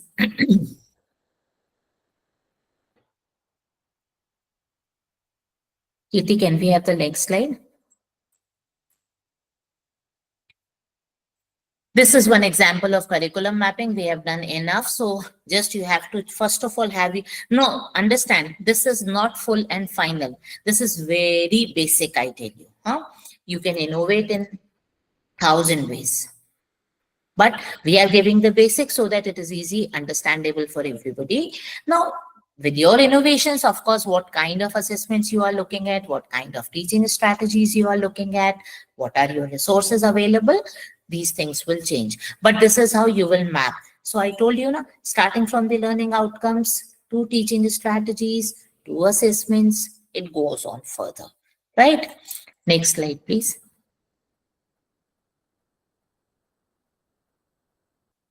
This is very important in terms of SQAA for what we are sitting here today. Performance indicators, right? So under domain 1 of curriculum, pedagogy, and assessment, the first subdomain comes as 1.1, that is your curriculum planning. I hope you all can read it, right? I will not read it all for you, definitely. I'm speaking continuously from last 1.5 hours. So the first level is the inceptive level, means just the beginning of uh, you can say the phase of evaluation, how you are beginning with it. So at least minimum requirement you should have is the NEP and NCF documents should be available for teachers, and they should be used somewhere in discussions, in presentations. They must be motivated to use it, and school leaders have identified the key recommendations of NEP and NCF, and those are communicated to teachers. Now this is like first level of inception. Now coming to the transient level, school obviously will go better now. The school you are going to organize as a principal, as the stake custodian of the organization. The teachers are getting chance to be a part of such programs where NEP and NCF is discussed, right? Then when it comes to third level, the integration of NCF and NEP starts becoming in lesson plans, like critical thinking, problem solving. अभी तक सिर्फ discuss किया था. Now we are actually adding it in our lesson plans when we are at the stable stage. This is the stages. These are the stages where the school is growing from one step to other. Then the classrooms are observed. That is what custodian role is, to check whether these things are happening or not, or define learning outcomes are being. And when you are observing the classrooms, make sure these documents are kept safely to talk about teachers' performance. These documents will be needed by SQAA also. Then, of course, finally, dynamic evolving. I like this word a lot. Last time also, I said the same thing. I always say that evolving is one thing. Kabhi kabhi evolving is just because of a pressure. But dynamic evolving is where you are actually happily trying to grasp new energies and evolving every time with it. So school circulars, pedagogical assessment policies for each stage, everything is available. Your ACPP is there, NCF and NEP documents. The recommendations are integrated with your ACPP. All the gaps are what all we are talking about as the best practices from last 1.5 hours. If you have incorporated that and if you have documented that well, then you are in the stage of dynamic evolving. Can we have the next slide? Now, in the curriculum planning, the second one, this is 1.1.2. Previous was 1.1.1, which was talking about NEP and NCF. Now, 1.1.2 is talking about that all the teachers, all the stakeholders are, school leaders and the teachers, they are familiar with what all documents CBSE is releasing in terms of curriculum, right? CBSE keeps releasing circulars, manuals. Please go to the CBSE website, see to them. As a principal, you can download the soft copies, keep that in some group or a digital library which is accessible for teachers. A catalog of that in a staff room, and there are multiple documents which are needed. So first of all, they can assess, then orientation programs for the second stage. Then they are engaged in micro discussions and how to integrate better with your learning outcomes. And in your dynamic evolving stage, the resources are actually like initially teachers are getting it.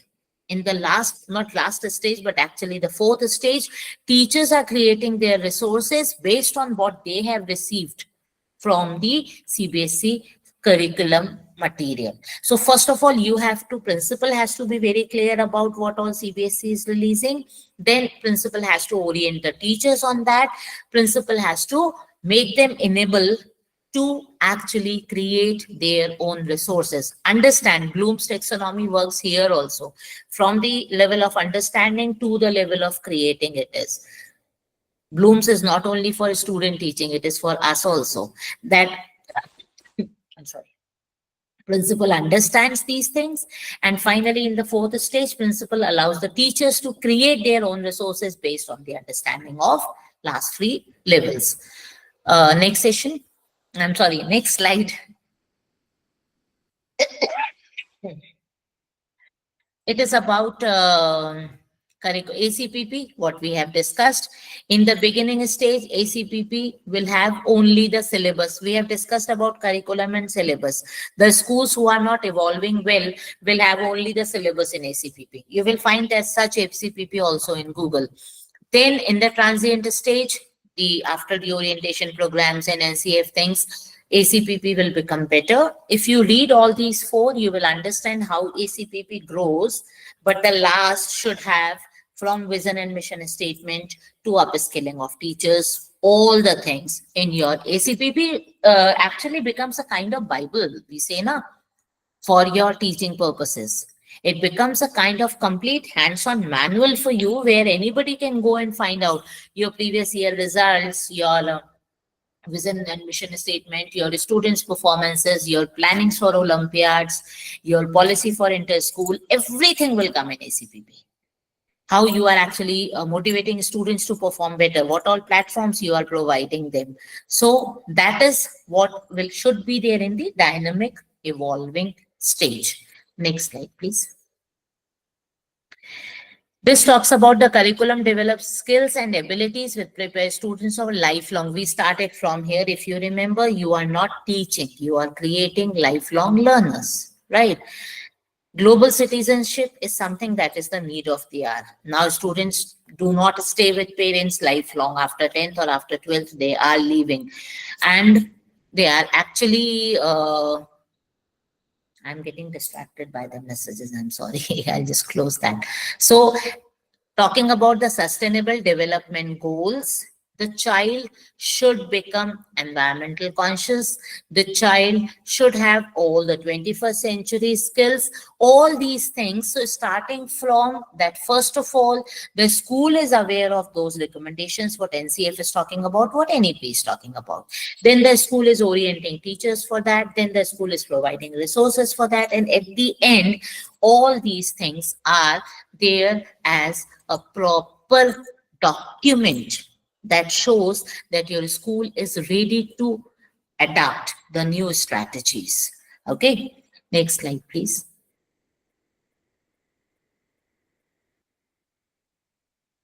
How does the curriculum planning help in addressing the diverse learning needs of the students? Tell me the answer in group. I'm sorry, group, chat box. Don't say thank you. I'm still not leaving. I'm here only. How does curriculum planning is helping? How does it helping you? So ABCD is there. What is the correct answer according to you? Only one answer. Others?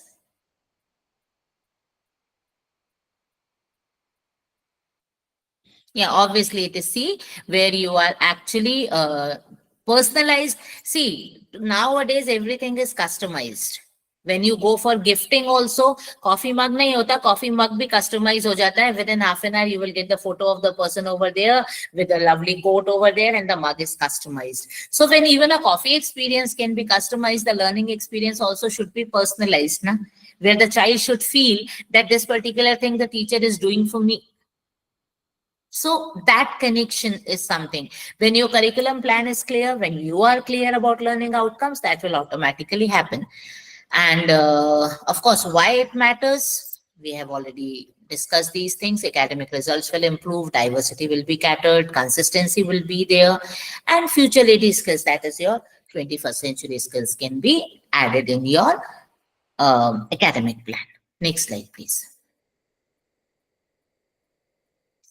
Now there is a case study and I'm seriously tired, so I will not speak. Now I want within half a minute, 30 seconds is your time. Tell me one problem statement that this particular Green Oakwood Academy was facing.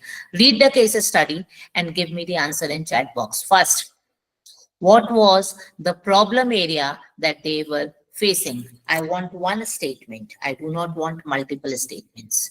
How best you can plan your statement, let me see. Read it and answer.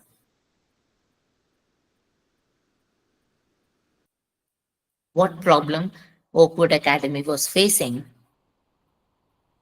First of all, what problem? Then we will see why. Lack of leadership and planning. That was the reason of the problem, not the problem actually. Lack of leadership and planning caused this problem.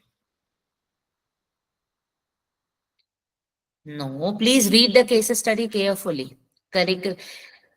Fourth line. The existing curriculum was fragmented, lacked a cohesive structure, resulting in gaps in student knowledge and uneven learning process. That is the problem. Understood? The fourth line is clearly talking about, yes, curriculum planning is missing, and that is why all these issues were happening. Can we have the next slide, please?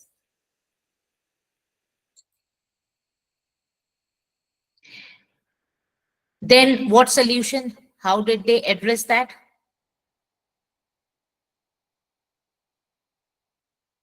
What solution they took? I want again one statement here. Read it. Stop answering for the previous question. Read the solution part now. What steps they took?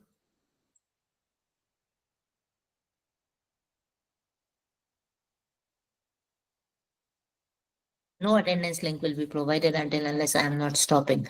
Give me the solution points here. First, focus on alignment. Okay. Integrated. No, what steps they took? Read it. The keywords are there in the solution. What solution they took? Focus in alignment with NEP standards and differentiated need of the students. That is in the first line only, if you'll say. Then school adopted an integrated curriculum approach. We are talking about that from the beginning. Flexibility is there. Adjustments based on students' progress, how they are progressing. If they are not able to adapt with the changes, then you have to actually bridge the gaps, need analysis, all that will happen. And then the implementation was done with the training of teachers, because whatever you plan in a school, if your teachers are not trained, you can't implement that, right? So the last thing comes to teachers only. They are supposed to know the curriculum framework, their objectives, how they can deliver that. Finally, a proper, cohesive, comprehensive ACPP will come up, and then that can be taken as the solution of the incomplete curriculum planning. Can we have the next slide, please? Remember that this all has to happen in ongoing basis. The last line of the implementation was that ongoing basis. Okay, so ongoing, if it is stopping anywhere, it is not worth. I think this we have covered. We can leave this slide. We can go further. Now I can relax for 2 minutes. Carry on with your questions. So coming to See, the I will just sum up for everybody over here. One is, do the curriculum planning with heart. Use your brains, but don't leave your heart aside. You are creating experiences for children. Number one. Number two, CBSE is giving a lot of documents, a lot of assistance in terms of academic documents, NEP, NCF, ACPP structure, everything. Please follow it to the T. And third and most important thing is, after SQAAF, for which we are sitting here today, unless you are not good in your documentation and presentation of what actually you are doing, you will not be able to survive in the competitive edge of CBSE now. So please follow the guidelines of SQAA the way it is mentioned. I rest my case here. Now the question answers. Okay, ma'am. So I am continuing to read out the questions. So first question is there. Miss Shilpa Vora was asking, how does a teacher plan instruction, learning activities, and assessments in sync with the stated goals, objectives, and content outlined in the curriculum? This itself needs a 2-hour session. Actually, first of all, Shilpa, forget everything and read the learning outcomes clearly. Keep your chapter in front of you and read the learning outcomes as given by CBSE. What you want your learner to get at the end. Okay, think of 5W1H approach, what I said in the beginning.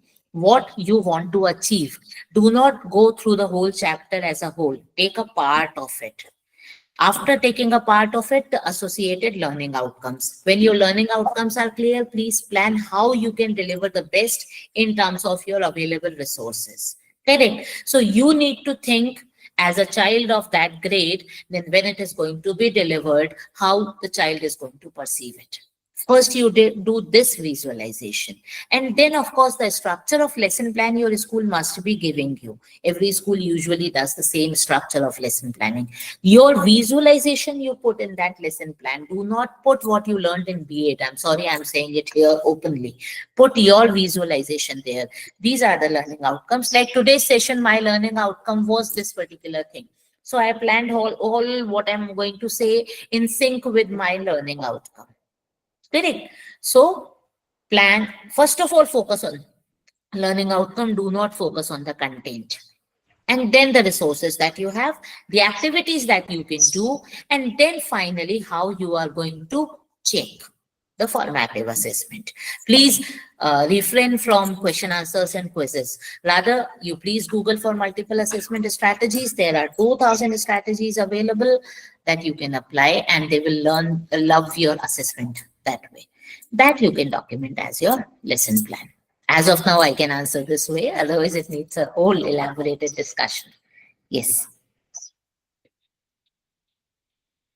Next question, please. So, ma'am, can we move on to? Yes, better. Okay.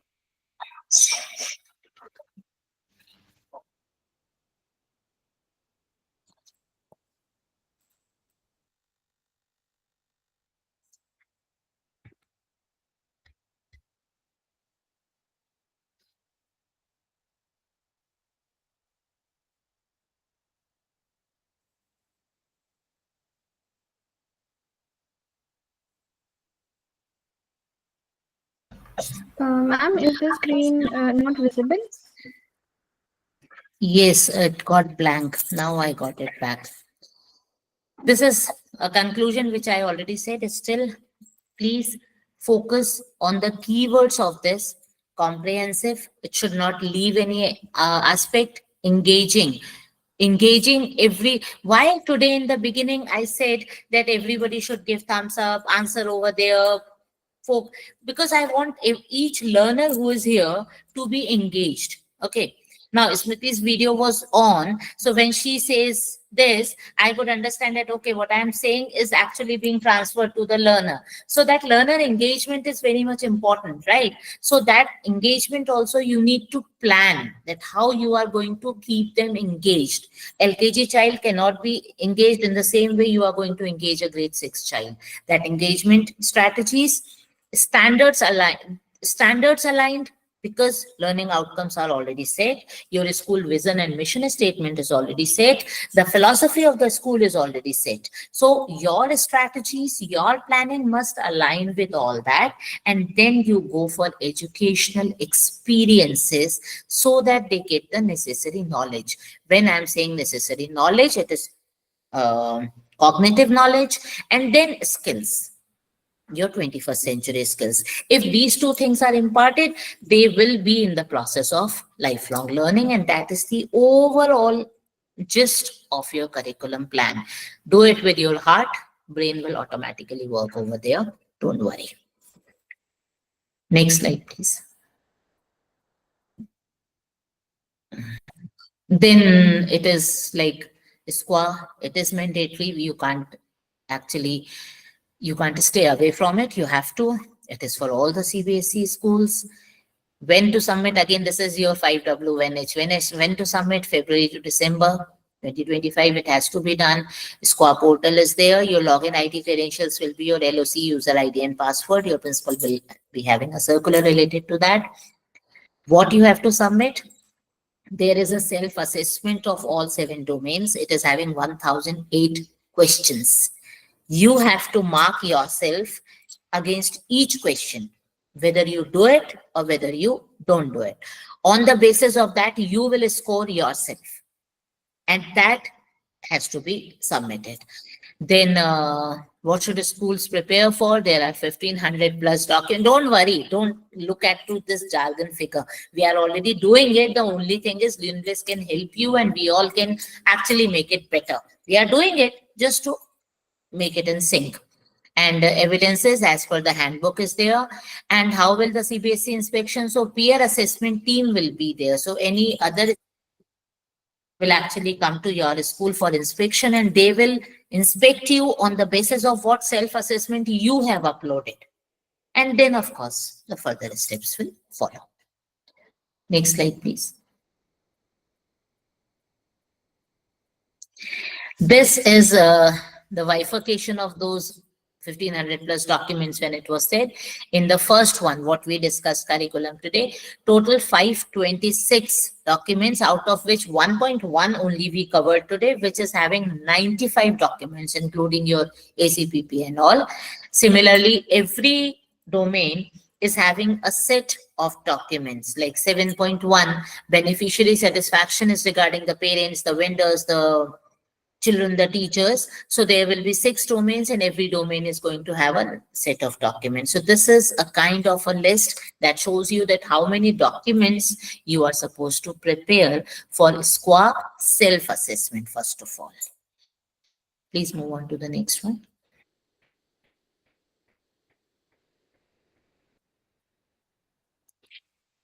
Then I'm sorry, based on the house SQAA inspection will be done. So it will be completely, one could be like random inspection, because sometimes it happens that CBSE may, because other than SQAA also in Shuffle portal and all, we are uploading many documents and all where CBSE feels that, okay, fine, this particular school needs to be pointed out maybe. So they have their own process.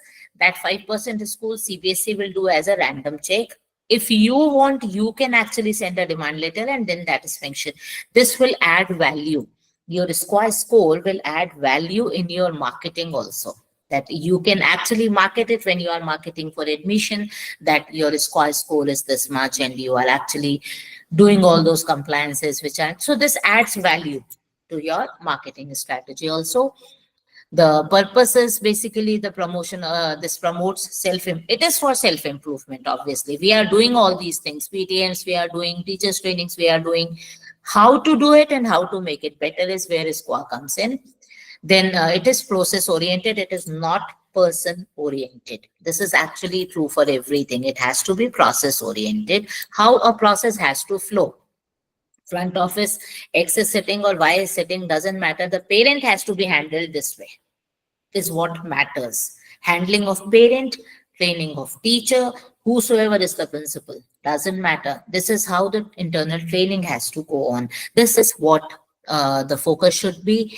It is continuous and ongoing process, evolving process. It is not something you did it and you kept it aside. You have to keep on updating yourself based on those guidelines. Target groups are CBSE and even non-CBSE schools, because every school at the end of the day is supposed to deliver quality education. Rating descriptors are there. Those 1008 questions are enough for self-development descriptors. And self-assessment tools are there. School capacity building. Teachers' capacity building is for individual. School capacity building is for the institution, right? So once you actually follow those guidelines which are coming up and then you are revamping your systems according to that, then your school is going to grow as a whole institution. Self-assessment will be the first, then peer assessment will come after that. And the outcome is that your continuous growth of the organization is ensured, right? Please move on to the next one.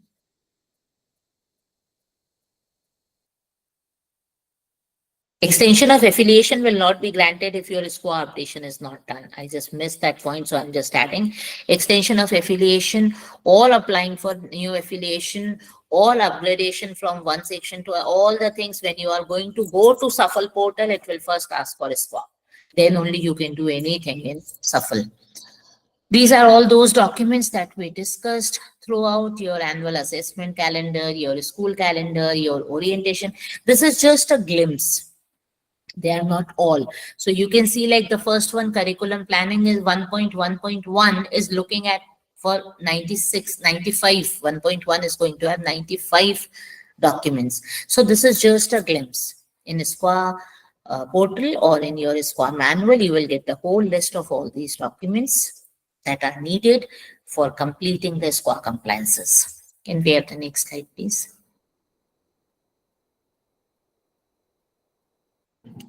I think Priyanka will take over from here.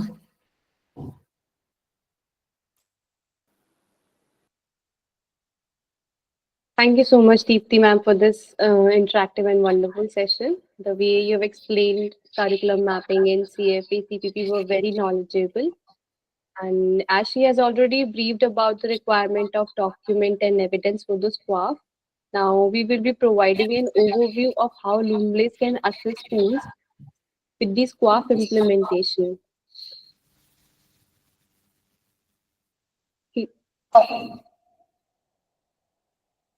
Okay.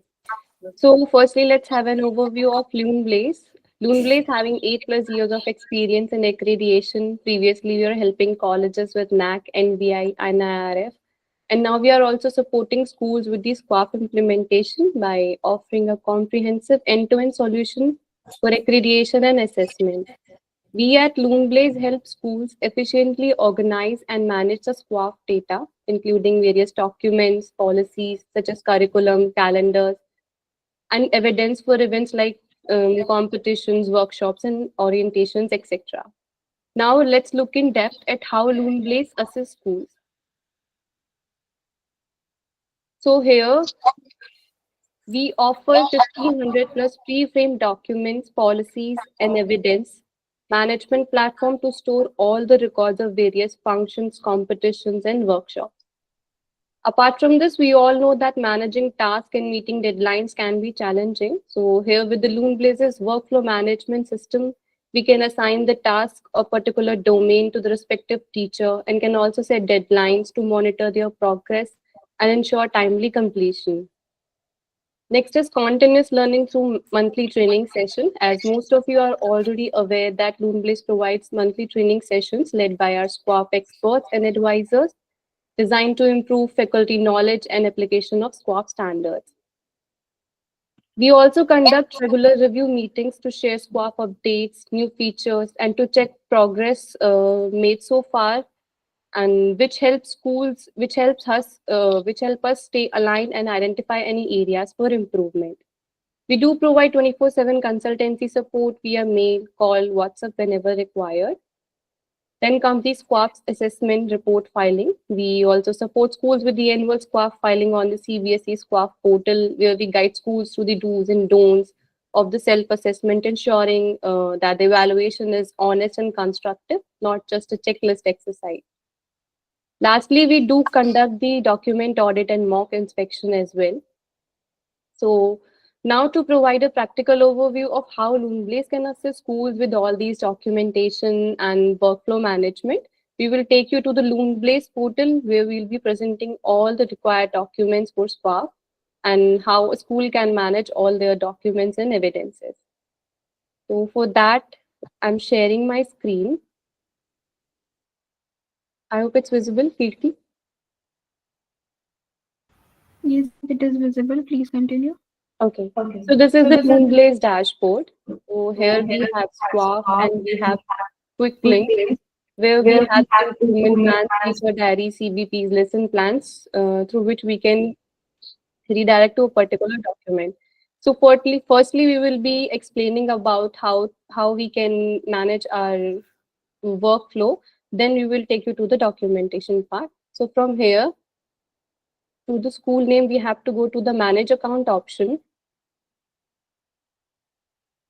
Now here we can see multiple options are available over here. We have to go to the workflow management.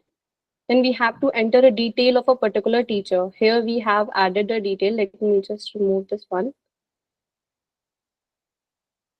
So for now, I'm just adding a detail of a particular person. For example, she's a teacher and we have to enter her mail ID. And then we have to click on save.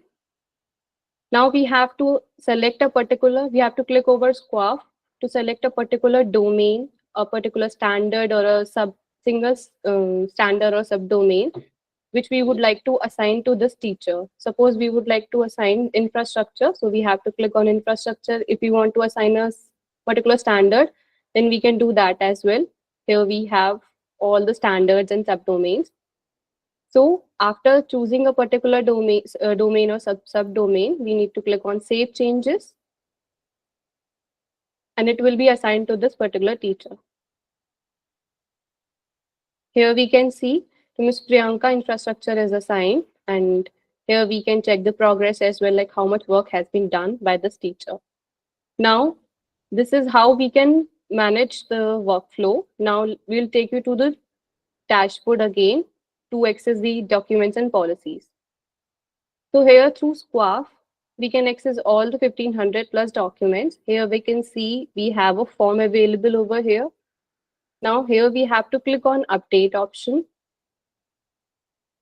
It will take us to this page where we have all the 7 domains mentioned on the left side. And like this one, the first one is curriculum, pedagogy and assessment. A main number is mentioned over here just beside this domain 526, which represent the total number of documents in this particular domain. And in infrastructure, there are 360 documents in total, and human resource 176, and so on. In domain 1, we have further 7 subdomains. First one is curriculum planning, teaching learning process, student enrichment, and skill-based education programs. So if we go to the first one, curriculum planning, we have further standards. And in each standards, we have to prepare certain documents. So once we go to these levels, we have multiple documents available over here. The first one is school curricular, pedagogical, and assessment policy for each stage. Let me open this one. We have to click on update. So here we have provided a pre-framed sample document for this policy. So what we have to do over here, this policy is based upon the 5334 stage. We have mentioned the curricular philosophy, pedagogical approaches, and assessment practices. Here we have added some additional policies and the conclusion part. So we need to go through this particular document and make the required changes. So whatever we are following among these pointers, we can keep it over here, and rest we can remove. Suppose here is a point of digital literacy and 21st century skills will be promoted. So if we are not following this point in our schools, then we can remove this. This document is totally editable, and we can use as per our requirements. So this is the structure of a document. From here, we can go to the next document where we have minutes of departmental meetings reflecting the discussion on NCF position papers, NCRT, NEP. Let me maximize it. Here we need to again go through this document. We need to add some details, edit some, do some changes, like we need to change the date, the time, the location, the list of attendees who all attended this particular session. And here the chairperson welcome all the attendees, opening remarks, presentation on NCF and NEP. We need to enter the name of the presenter. Similarly, in the NEP implementation strategies, we need to enter the name of presenter. In action items, we need to add the names of those persons who are responsible for this particular action. Timeline for implementation, closing remarks, next meeting, meeting adjourned, meeting prepared by which teacher. So we have to go through this one. We have to make the changes, and apart from this, we need to add the geotagged images as well. Now, next move on to the next document is the orientation program of NCF on NCF and NEP. Again, we have provided the framework, the date, time, location, everything is mentioned over here. Then we have to add the geotagged images for this one as well, and so on. Then comes the school calendar. We can keep our record and evidences over here. Here we have a list of textbook and study material. We have provided a framework for that as well. So these are all, here we have all the 1500 plus documents. We just need to go through these documents and make the required changes which are according to our school policies, and we can keep it over here. So here, if anyone would like me to open any particular document or policy, please let me know in the chat box. I will open that particular document. If anyone says something.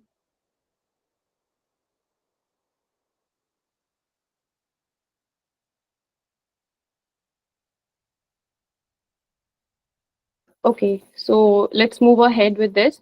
So now this is how we can organize or manage our portal by creating a dummy account. And for that, I'll be guiding you how to create a dummy account. Ms. Priyanka, can we Yes. showcase documents for beneficiary satisfaction? Sure. Sure. So So domain domain 7 is 7 is for for beneficiary satisfaction. And in this one, we have in total 105 documents. So let me just open the first one. School beneficiary satisfaction policy inclusive of student satisfaction. If we click on view, it will take us to this document. So here is the policy where we have the introduction part. We have the purpose of the policy, so all the responsibilities, assessment of student satisfaction, analysis and action, reporting, confidentiality, review and revision. So we have all the required framework over here. In this, we have some feedback and feed forward practices where we have provided some suggestions. We can take the regular surveys, anonymous feedback mechanism, peer and self-assessment, faculty feedback, reflection, feed forward workshops we can conduct in the schools, and so on.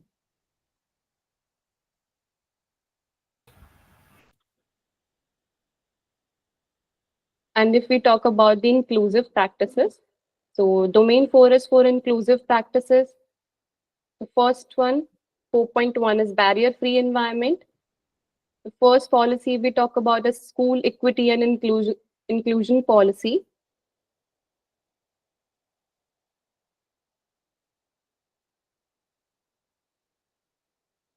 Here we have this policy. Policy overview, we have the objectives, scope of the policy, key policy components, inclusive physical environment, equitable access to resources, training and development, promoting cultural inclusivity, implementation and review, monitoring and evaluation, feedback mechanism, and conclusion. So this is the school equity and inclusion policy. Next, we have CVPs for teachers. We have provided some suggestion that we can conduct some CVPs in our schools. And we can also add the geotagged images as an evidence.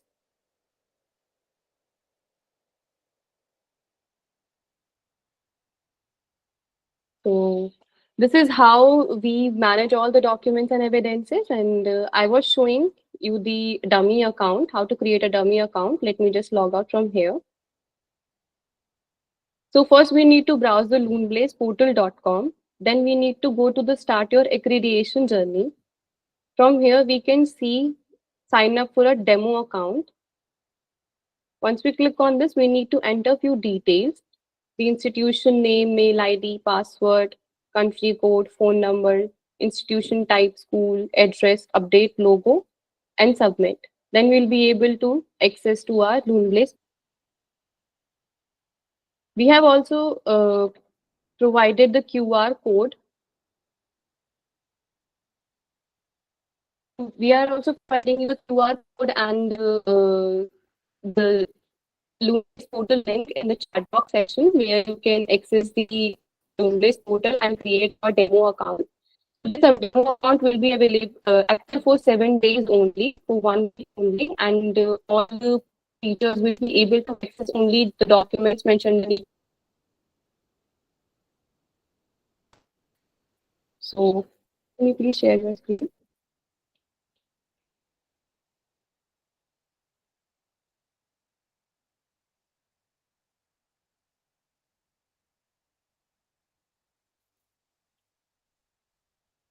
No, it's not visible yet.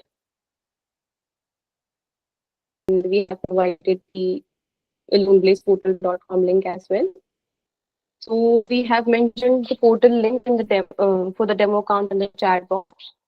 And I hope this overview has provided how Luneblaze can support schools with the SQAAF implementation. So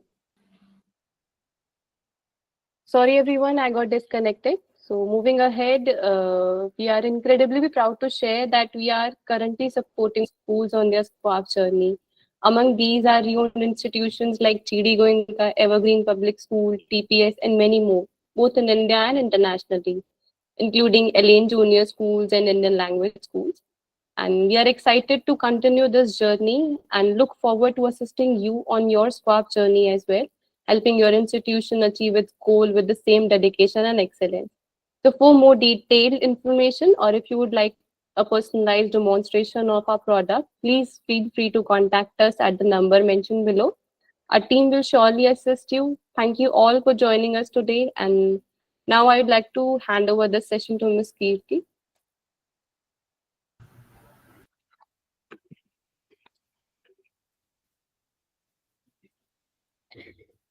Thank you very much, Dr. Deepti and Ms. Priyanka, for such a wonderful explanation about the assistance provided by Luneblaze to schools in their SQAA implementation journey. Moving further, we at Luneblaze are dedicated to fostering learning and growth, and our session series are a key part of that mission. As you all can see here, we have been organizing SQAA monthly training sessions following the month of January. In February, we will be organizing another SQAA session on pedagogy and assessment in SQAA Domain 1. Having said that, let's move further with the concluding Q&A session so that all your questions are answered well. Please keep putting your answers in the chat box and we will be happy to answer them as well.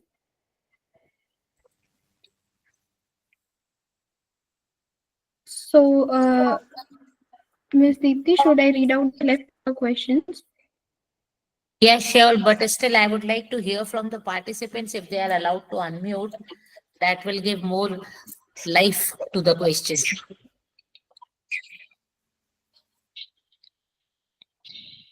Sure.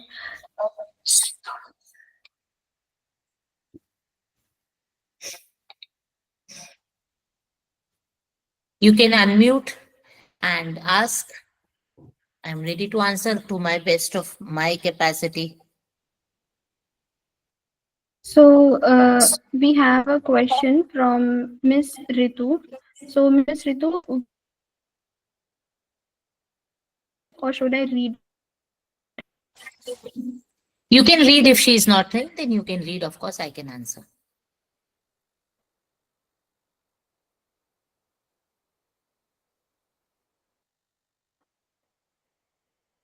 Okay, so she was asking what children will learn in a particular score standard. Children will learn in a SQA is not for children directly. SQA is for teachers to make children learn, basically, right? So students will learn what they are learning, but if you will follow the recommendations of SQA and if you will follow the flow of SQA, your children will learn better. That is how it is, I believe. Yes, next question. Okay, so next, Ms. Sunita is asking, are the improvement plans essential in SQO? Obviously, like you answer this question, do you think they are not essential? You answer this question. Okay, so Mr. Anish, no, improvement plans are very essential. It is essential. Without that, you can't And evolve. There is no point of not improving. Excuse me, ma'am, can I ask a Okay. question? Yes, please. Sure. Yes. First of all, Deepti ma'am, thank you so much for giving us such a wonderful insight. Though so many technical terms are new for me, I'm still in the process of learning to do better in SQA. What I understood and pursue means we need to do the best. Okay, fine. But there are many domains where we have not touched yet. So is it okay that we go slowly, because I see the planning is till August and we have to fill the SQA for 25 It is 20. definitely okay that you go slow, and Yes, ma'am. whatever is your real score, Right.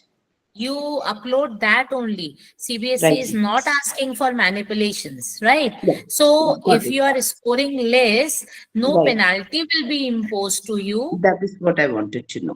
Rest assured. The thing Right. is that they want you to do your self assessment so that you will Great. understand where to make it better. Thank you so much, ma'am. Thank you so much. Any other questions?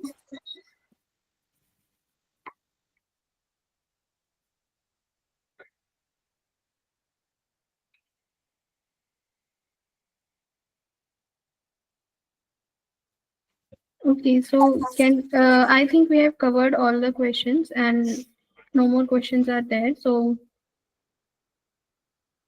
Thank you very much for a wonderful interactive audience. First of all, you all never let me feel that I am one sided speaking. So, thank you so much for that.